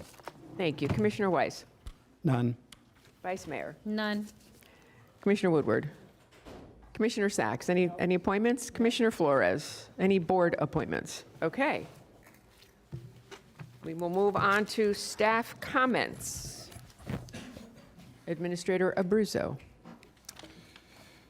Thank you, Madam Mayor. I do have a motion to receive and file the board directive report, which includes in-process and completed board directives. I just want to let the board know I'm laser focused on clearing that list, and it's backlogged quite a bit, and I want to get that done sooner rather than later for the board. So just wanted to make So that you're looking for a motion to I receive am. and file? I am. Okay, I've got a motion from Commissioner Weiss, a second from Commissioner Flores. All in favor, all opposed, see that motion carries 7-0. County Attorney, No, anything you'd like? Madam Mayor, I have a few more. Oh, sorry, go right ahead. No, thank you, Mayor. I did want to mention to the board, our library director, Doug Crane, actually won Library Administrator of the Year. So I know he's not in the audience, but hopefully he's watching. And I just want to take a brief moment. I know Commissioner Flores and myself served in the military during the time of Vice President Dick Cheney and his passing today. So I just wanted to briefly mention that, Madam Mayor. Thank you. Attorney Falcon? None, Madam Mayor. Thank you. Does anyone have direction that they would like to give? Because we're back to that board direction thing. Okay, how about if we go to board comments? He has direction. Commissioner Weiss does. Or I had it under comments, okay.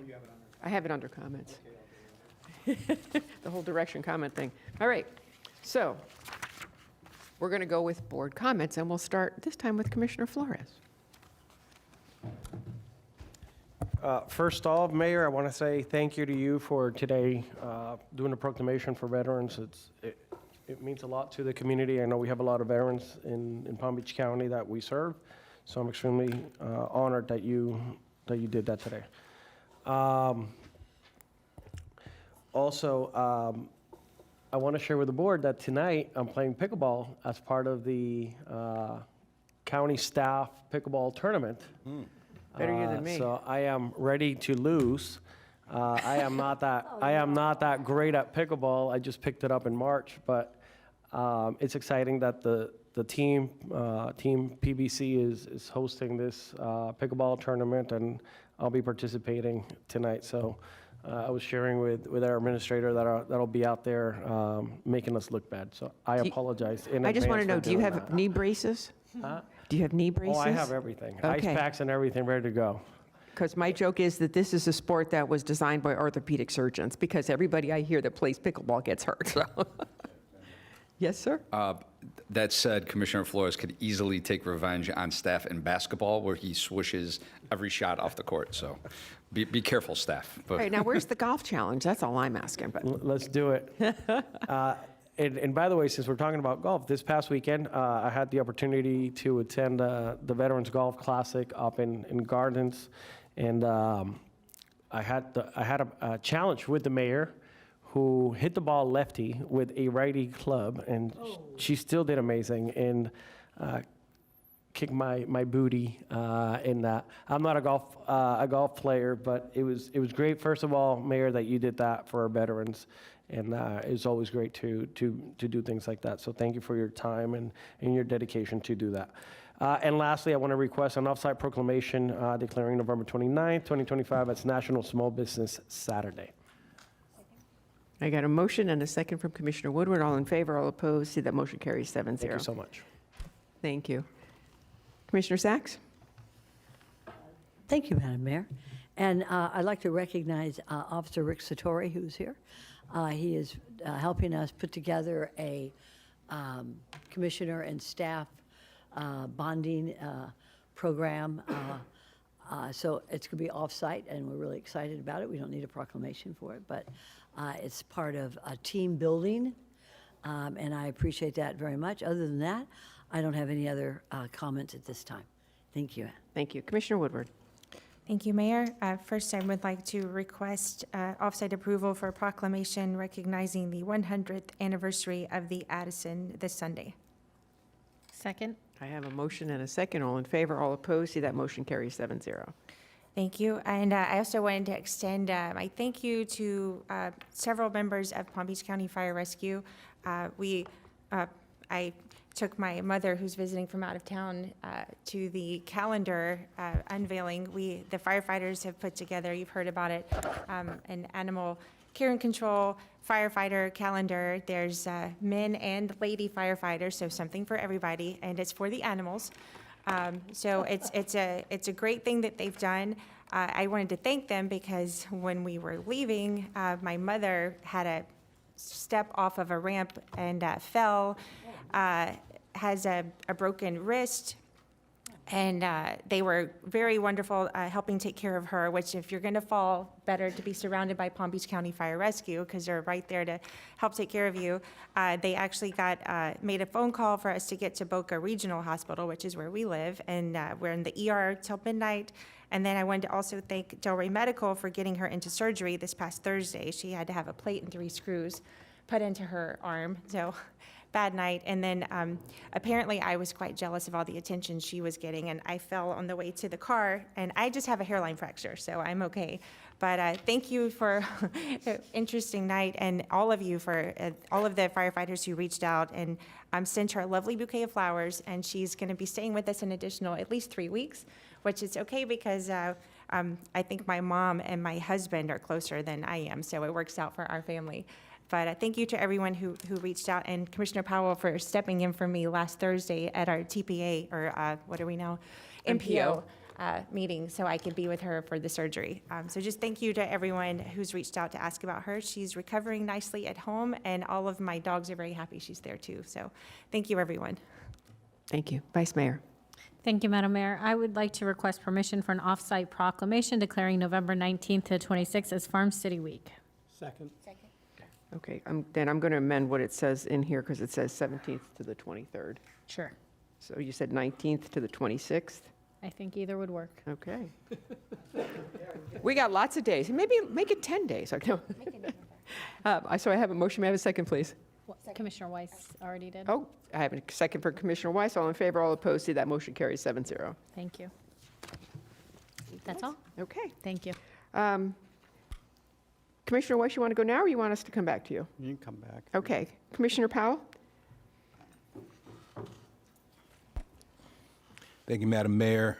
I would like to request an off-site, actually request 2 off-site proclamations. Approval of a proclamation declaring November 2025 as Young Entrepreneurs Month. Second. Thank you. We have a motion and a second from Commissioner Woodward. We'll give the next second to Vice Mayor. And I also want to request an off-site proclamation declaring December 1st, 2025 as World AIDS Day. See, I got the second from Vice Mayor. you. All in favor, all opposed, see that motion carries 7-0. Thank you. And I'll say this week has, the past week was pretty active and interesting. I did have an opportunity to join the National Alliance of Mental Illness, NAMI, walks on Saturday, where I believe Assistant Deputy Chief, I don't know the title, Deputy Chief Assistant County Administrator Todd Von Laren, did I say that right? Deputy Todd Von Laren was out there, but also joined by Commissioner Greg Weiss, who did walk a mile, right? I did the 5K. And then prior to that, it was Friday, I got to join Administrator Abruzzo and our Vice Mayor from District 6, I'm District 7, 6-7, out in Belglade for a luncheon honoring the teachers and administrators in that area who had done very well. And I believe Vice Mayor Baxter can tell you a little bit more in their ratings and rankings for their schools this year. So congratulations to Vice Mayor Baxter and Administrator Abruzzo for inviting me to an excellent event where they even served us great lunch. And I had probably one of the best candy apples that I had in a long time, probably since I was a kid. So I was glad to join District 6, 7 District 7 here for that outstanding and amazing event. Thank you, Mayor, and thank you, Vice Mayor. Thank you. Commissioner Weiss. Thank you, Mayor. Okay, first up, I'd like to request an off-site proclamation. We are for declaring November 2025 as Alzheimer's Awareness Month. Second. I have a motion and a second from the Vice Mayor. All in favor, all opposed, see that motion carries 7-0. Wait, can we do it again? And this time we'll give the second to Commissioner Floyd. No, I'm only kidding. Okay, we have a motion and a second. All in favor, all opposed. It was already voted in, 7-0. Okay, Commissioner Weiss. Thank you. For those who were not in attendance Saturday, we had Lagoon Fest downtown here. It was a smashing success. I mean, tens of thousands of people attended. It was bigger than ever and very well attended. People educated about the Lake Worth Lagoon, the importance of that estuary, as well as the great work that's going on between the county, our state partners, as well as our municipal partners in improving the quality of that water body. This coming Saturday at 2 p.m. in Lake Worth, we're going to have a celebration of veterans, so invite the public to join us. And on Sunday, as mentioned earlier, the West Palm Beach Veterans Day Parade is going to take place here on Clematis Street, and invite everybody out there. And lastly, a shout out to the Green School. They won their division title in tennis. So first time for them. And so congratulations on that. I'd like to ask the administrator for an update on the La Quinta. Absolutely. Administrator? Thank you, Mayor. Thank you, Commissioner. The La Quinta property did not meet the terms of their due diligence process. They failed to meet several issues to correct with their lodging establishment.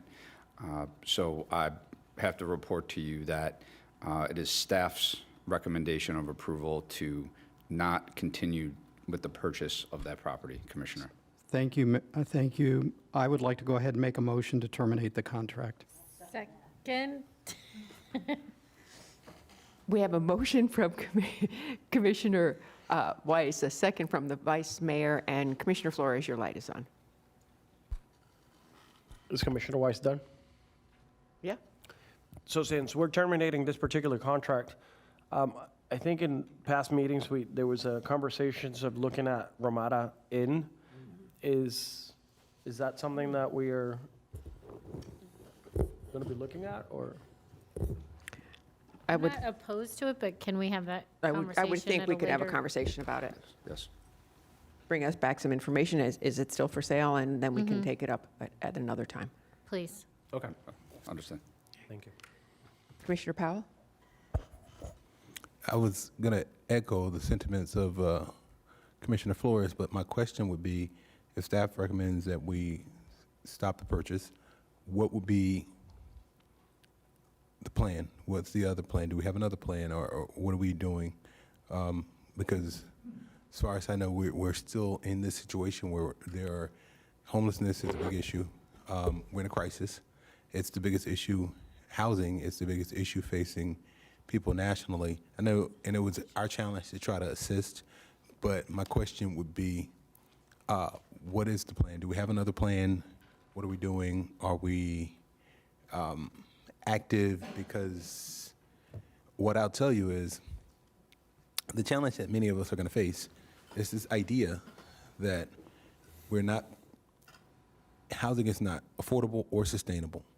And right now, with the government being shut down, many people are concerned that there will be people who are not getting their food subsidies with regard to food stamps and WIC. And by the way, I've heard people say things that, well, people don't get WIC, they won't get their food stamps, they need to get up and work.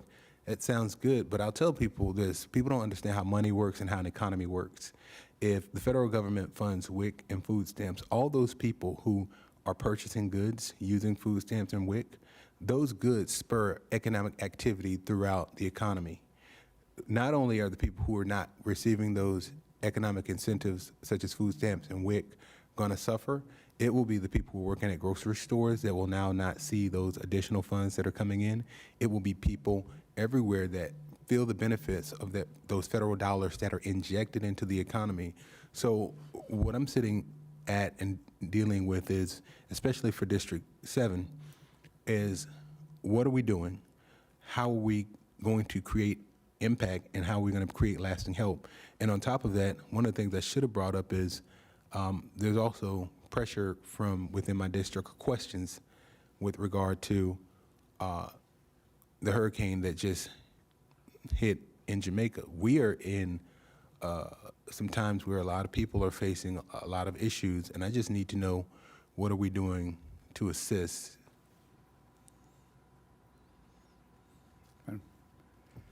Thank you, Madam Mayor. Commissioner, the motion at hand for staff is focusing on the termination of moving forward to purchase the location due to problems with the facilities. As far as getting direction to look at the Ramada Inn, I know staff did a preliminary review of it. We will be happy to go in for a deeper dive, contact the owner, make sure that the property is still for sale. Administration side, we do not want to set your policy whatsoever. So if the will of the board is to find another location and provide you options, that's exactly where we will head, starting with the Ramada Inn. Thank you. Commissioner Sachs, any additions? I think that that was a good question, Commissioner Powell. What are we doing? And I think that it's with the federal government taking the actions that it has affected 166,000 people in this county for food. And that's why, with the help of Administrator Abruzzo and my colleague Flores, we let everybody know on the news and in the mail and on a website that food is available here in the county. We have food in the county. No one should ever go hungry here in Palm Beach County, regardless of what the federal government does. So with regard to housing, I'd like to recognize Dr. James Green and Tammy Fields, who are working with our nonprofits and manufacturers to take care of the housing, at least to get into the 1,500 people who sleep outside every night in this county. And shame on us if we don't do something. But this shows the power of local government. Regardless of what the federal government does, we stand strong. And I think that with regard to those veterans we have who were going to be served by La Quinta, and I especially here in November, I just want everybody to know that there is a United States Supreme Court decision, I don't remember the name, maybe our lawyer does, that mandates that the Veterans Affairs should take care of every veteran from the time of his decommission to the time of his death. So we have land on the property of the West Palm Beach Veterans Medical Center, and at some point, I'll ask the administrator to speak to the head of the VA so that we can make use of that land so that they can pay for taking care of our homeless vets. So I appreciate that, and we are moving forward. We'll have a report by our community services on when it comes to housing. But this kind of just shows to the public what we can do as a county when it comes to taking care of our people on these most important needs like food and housing. Thank you for bringing that up, Commissioner Powell. Thank you. Mayor, may I be recognized, please? I'm sorry? Can I be recognized, please? Sure, absolutely. Can we please have the vote call for the termination of the contract for La Quinta, please? A roll call? Oh. A vote call, oh. Thank you. We had a motion and a second. All in favor, all opposed? See that the motion carries 7-0. I oppose. 6-1. Yes. You don't want to terminate the contract? For La Quinta? For La Quinta? Correct. And only because I don't know what the plan is. So it's not because I don't think it's a bad contract. But with the caveat that I don't know what the rest of the plan is. So that's the only reason I'm a no. Motion carries 6-1. Thank you. Okay, so we will take a lunch break, and we will be back here at 2 o'clock for matters by the public. I'm sorry? What? What? I already asked for those. Yeah, they were there by mistake. No problem.